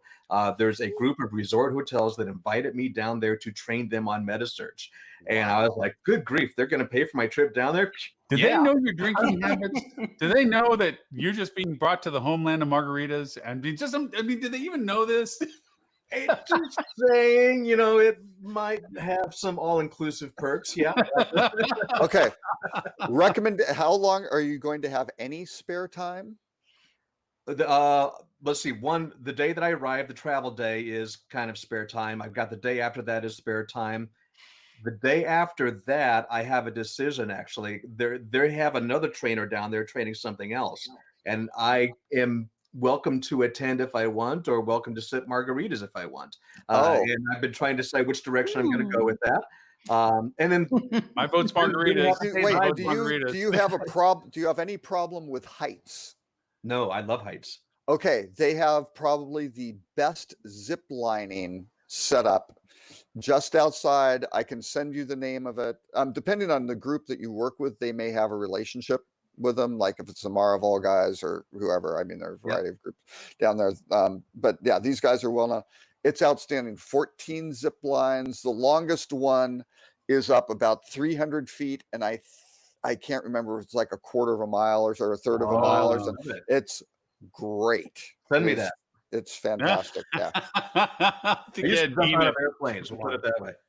And yes, yeah, very well maintained, very safe, very entertaining, great staff. I mean, the staff who run it are fantastic, right? And it's a great day. Yeah. Dean, just real Few quick, couple are you hours. recording your session down there for them, or are they allowing you to record your session down there for them, or anything like that? Have you asked that? I have not asked that, but I'm not intending to record it because it is something they brought me down there to do specifically for them. Now, if you're asking would I record it for them, yeah, I wouldn't be open to that if that's what you're saying. Yeah, I think that probably is a nice parting gift thing. It's like, hey, you heard me. It's not going to be always relevant the same way I said it, but this keeps you on track for the next time you have to come down for margaritas. Right. There's update version 2. Yeah, That exactly. was good, I need but them this to is bring me better. back down again, actually. Yeah.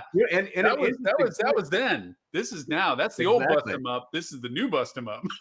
Look, interesting point regarding that too is this stuff changes. It really does because so Mhm. a lot of my coursework that I developed that I put together even at the late part of last year. Well, then we had things like TripAdvisor Plus that came into play. Oh, okay. So now I've got to adapt to that. Then we have Google free hotel links or free booking links. Oh, okay. We got to add to that.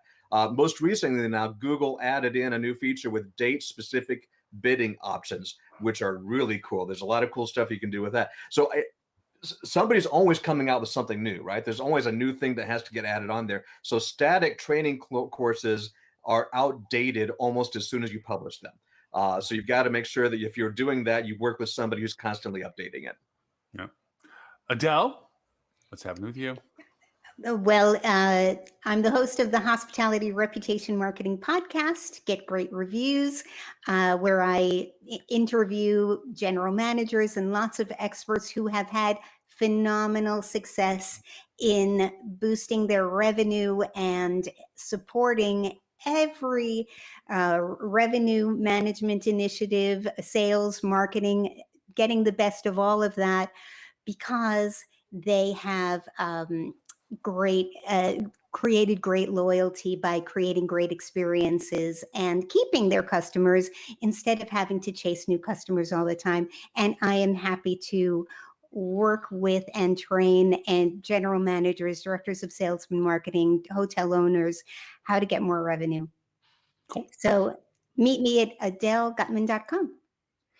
Mr. Robert, you are the unicorn on today's I'm conversation. actually putting in it's Los Veranos Canopy Tours, and I have a video that we put together of our family. You screaming like a little schoolgirl going down the zip line? I want that. Oh, video. it was great. You can see it's in the notes right there. So you can go click that link, and it was great. So no, Robert Cole with Rock Cheetah. I do a bunch of work with a variety of companies on a variety of topics that have to do with marketing and technology and finance and investment.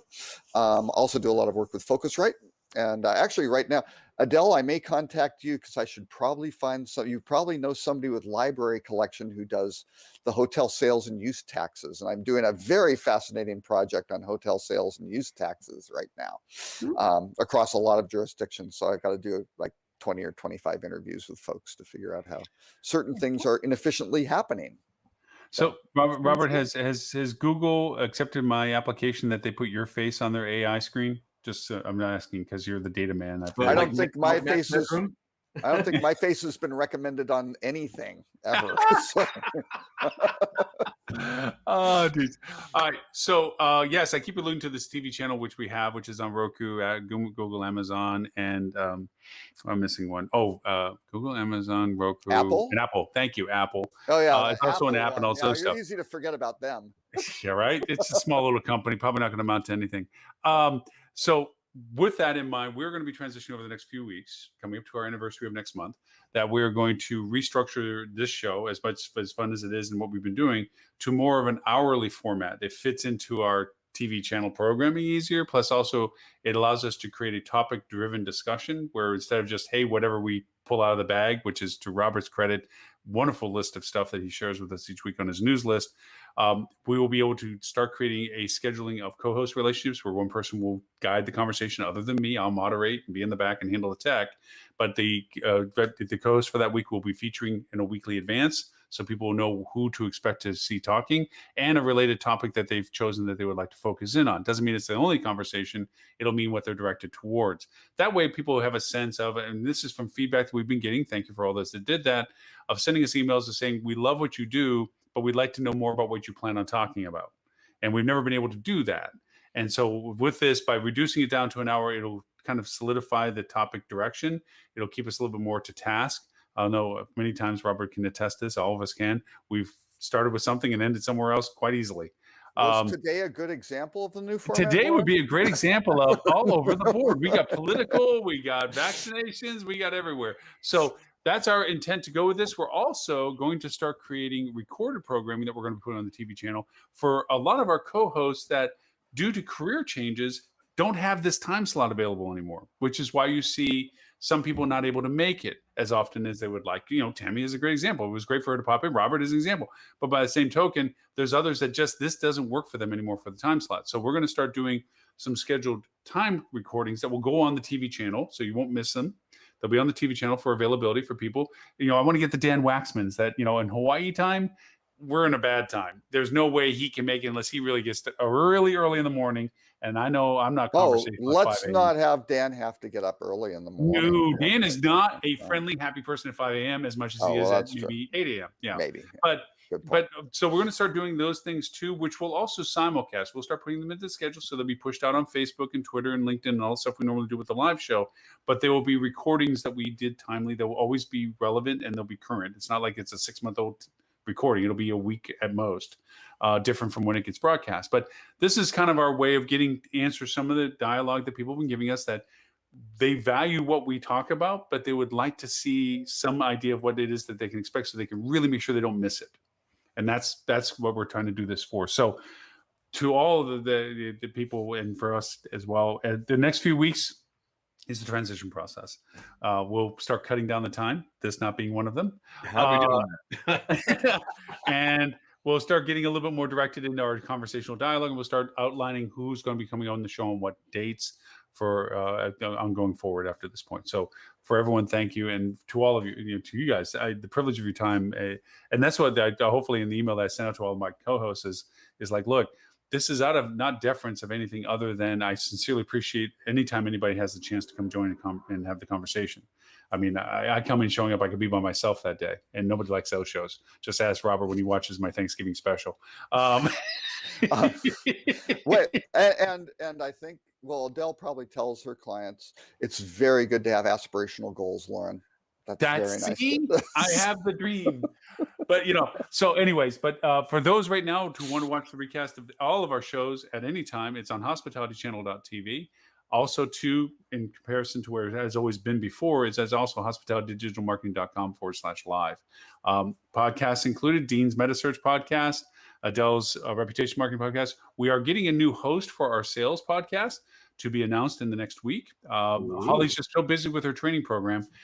She regrettably thinks she can't keep consistent with it. So we're going to start diversifying our sales podcast host. So anybody has suggestions of great sales training or sales talented people that would have a great insight, it's all set. The car's there. Just need to hand somebody the keys to put it in. They don't have to do it long term. They could do it intermittently. I'm flexible to all those options. But that's also out there. And then, of course, Lily, we hope family situation, as tragic as it is, your thoughts and prayers with you. We look forward to when you can renew your revenue management podcast series, because she, from a family perspective, is dealing with unfortunate things. So we hope that we see her back in times when she gets back to it. So with that, is there a fact checker role on any of these? No, you fact check. Rules? We don't need no stinking rules. Well, actually, wow. one fact check I would like to throw in. This September will be the 6th anniversary of the show. No. Yes, because it started in September of 2015, or that's when late you August. started. Yeah, but late August of 2015. I was like show 3 or 4, and when the we way you started count it, numbering them. your first birthday, Lauren, is after you've been there 1 year. So in September 2016 would be Gotta add a one. year. 17, Hold on. 18. No. You didn't On join that until will be the 15. seventh. You'll be starting your 7th year this August, whatever it is. 20, You got to go back 1 year. 2014, I started before you joined and before I started counting. not for a year. Oh, a year Yeah. before? Yeah, year before. In 14. Before blab.im? Before Blab. Okay. I got the records. I got the videos. We would like to. I did actually. We would You know like what? They're in the we'd like vault. to see your birth certificate. We want the I do. long Well, form birth yes, I have certificate, it. Lauren. No, actually, what it came from was when I was with Standing Dog, we were doing live broadcasting when it first started rolling out, and we didn't call it anything. It was really just a internal office growth that we put Oh my gosh, I broadcasting remember wise, that. and we started running it. Yeah. So yeah. But we didn't start numbering it or calling it anything until 15. So you are very right about that. In 15, we started trying to call it something and we started numbering it. So yes, you are right on that. But we did actually start broadcasting in 14. In 1964, I think I was on the JP Patches show in Seattle, you were the on the Howdy little Doody local, show. You were on the little Howdy local Doody TV show for her birthday. So yeah, I've been broadcasting. Yeah, since you then. in Was 64, that you were a- on the Howdy Doody show. Are you kidding? Was that a Yeah. Sid and Marty Croft episode or what? Yeah. Yeah. No, I JP actually have Patches was recordings. outstanding. He was. I have very recordings good in when we Seattle. first did it, when we were in the office and people were in in cubicles outside the window. And we're like, "Hey, this is cool." I literally have it from back in those times. It's crazy. And then we just started talking about, because it was hospitality at the time, we just started talking about anything that was technology for hospitality, like what's going on with this, what's going to that, email campaign, and it floated around. And we weren't consistent with it. I'll be honest with you. We did it 1 week, and 2 weeks later we did it again, or a month later we did it after that. But we did actually start in 2014, in August of 2014, to be honest with you. Oh, okay. So yeah, it was one of the earliest things I did at Standing Dog. I mean, that was one of the things that I was just geeking out with some new tech. But yeah, we didn't get serious about the show stuff and start numbering it or calling it something until 15. So yes, but we are rolling into our 8th from my perspective on that. And yes, you're right. I add the first year as being a year, but in all honesty, we're rolling into our 8th year from doing it. Yes. Okay. Needless to I say, got we've it done it a lot. All right, Adele, get around. Everybody get around. Thank you Thank you all so so much. much. We'll see everybody hopefully next week, you guys. 11:30. Bye, guys. It's probably not me. Bye. Ah. I know. And there we go.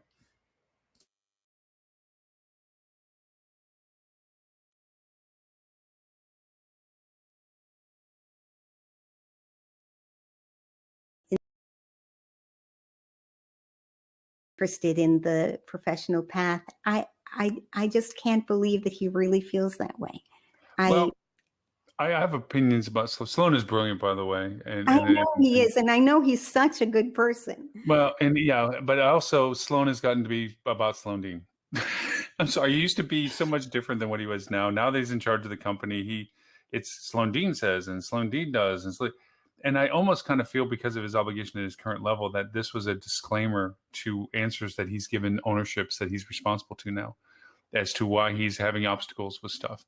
Because if you look at some of the old Sloan Dean stuff, Sloan Dean was always at places celebrating staff members and associates and achievements and culture and that camaraderie of what the company was representing.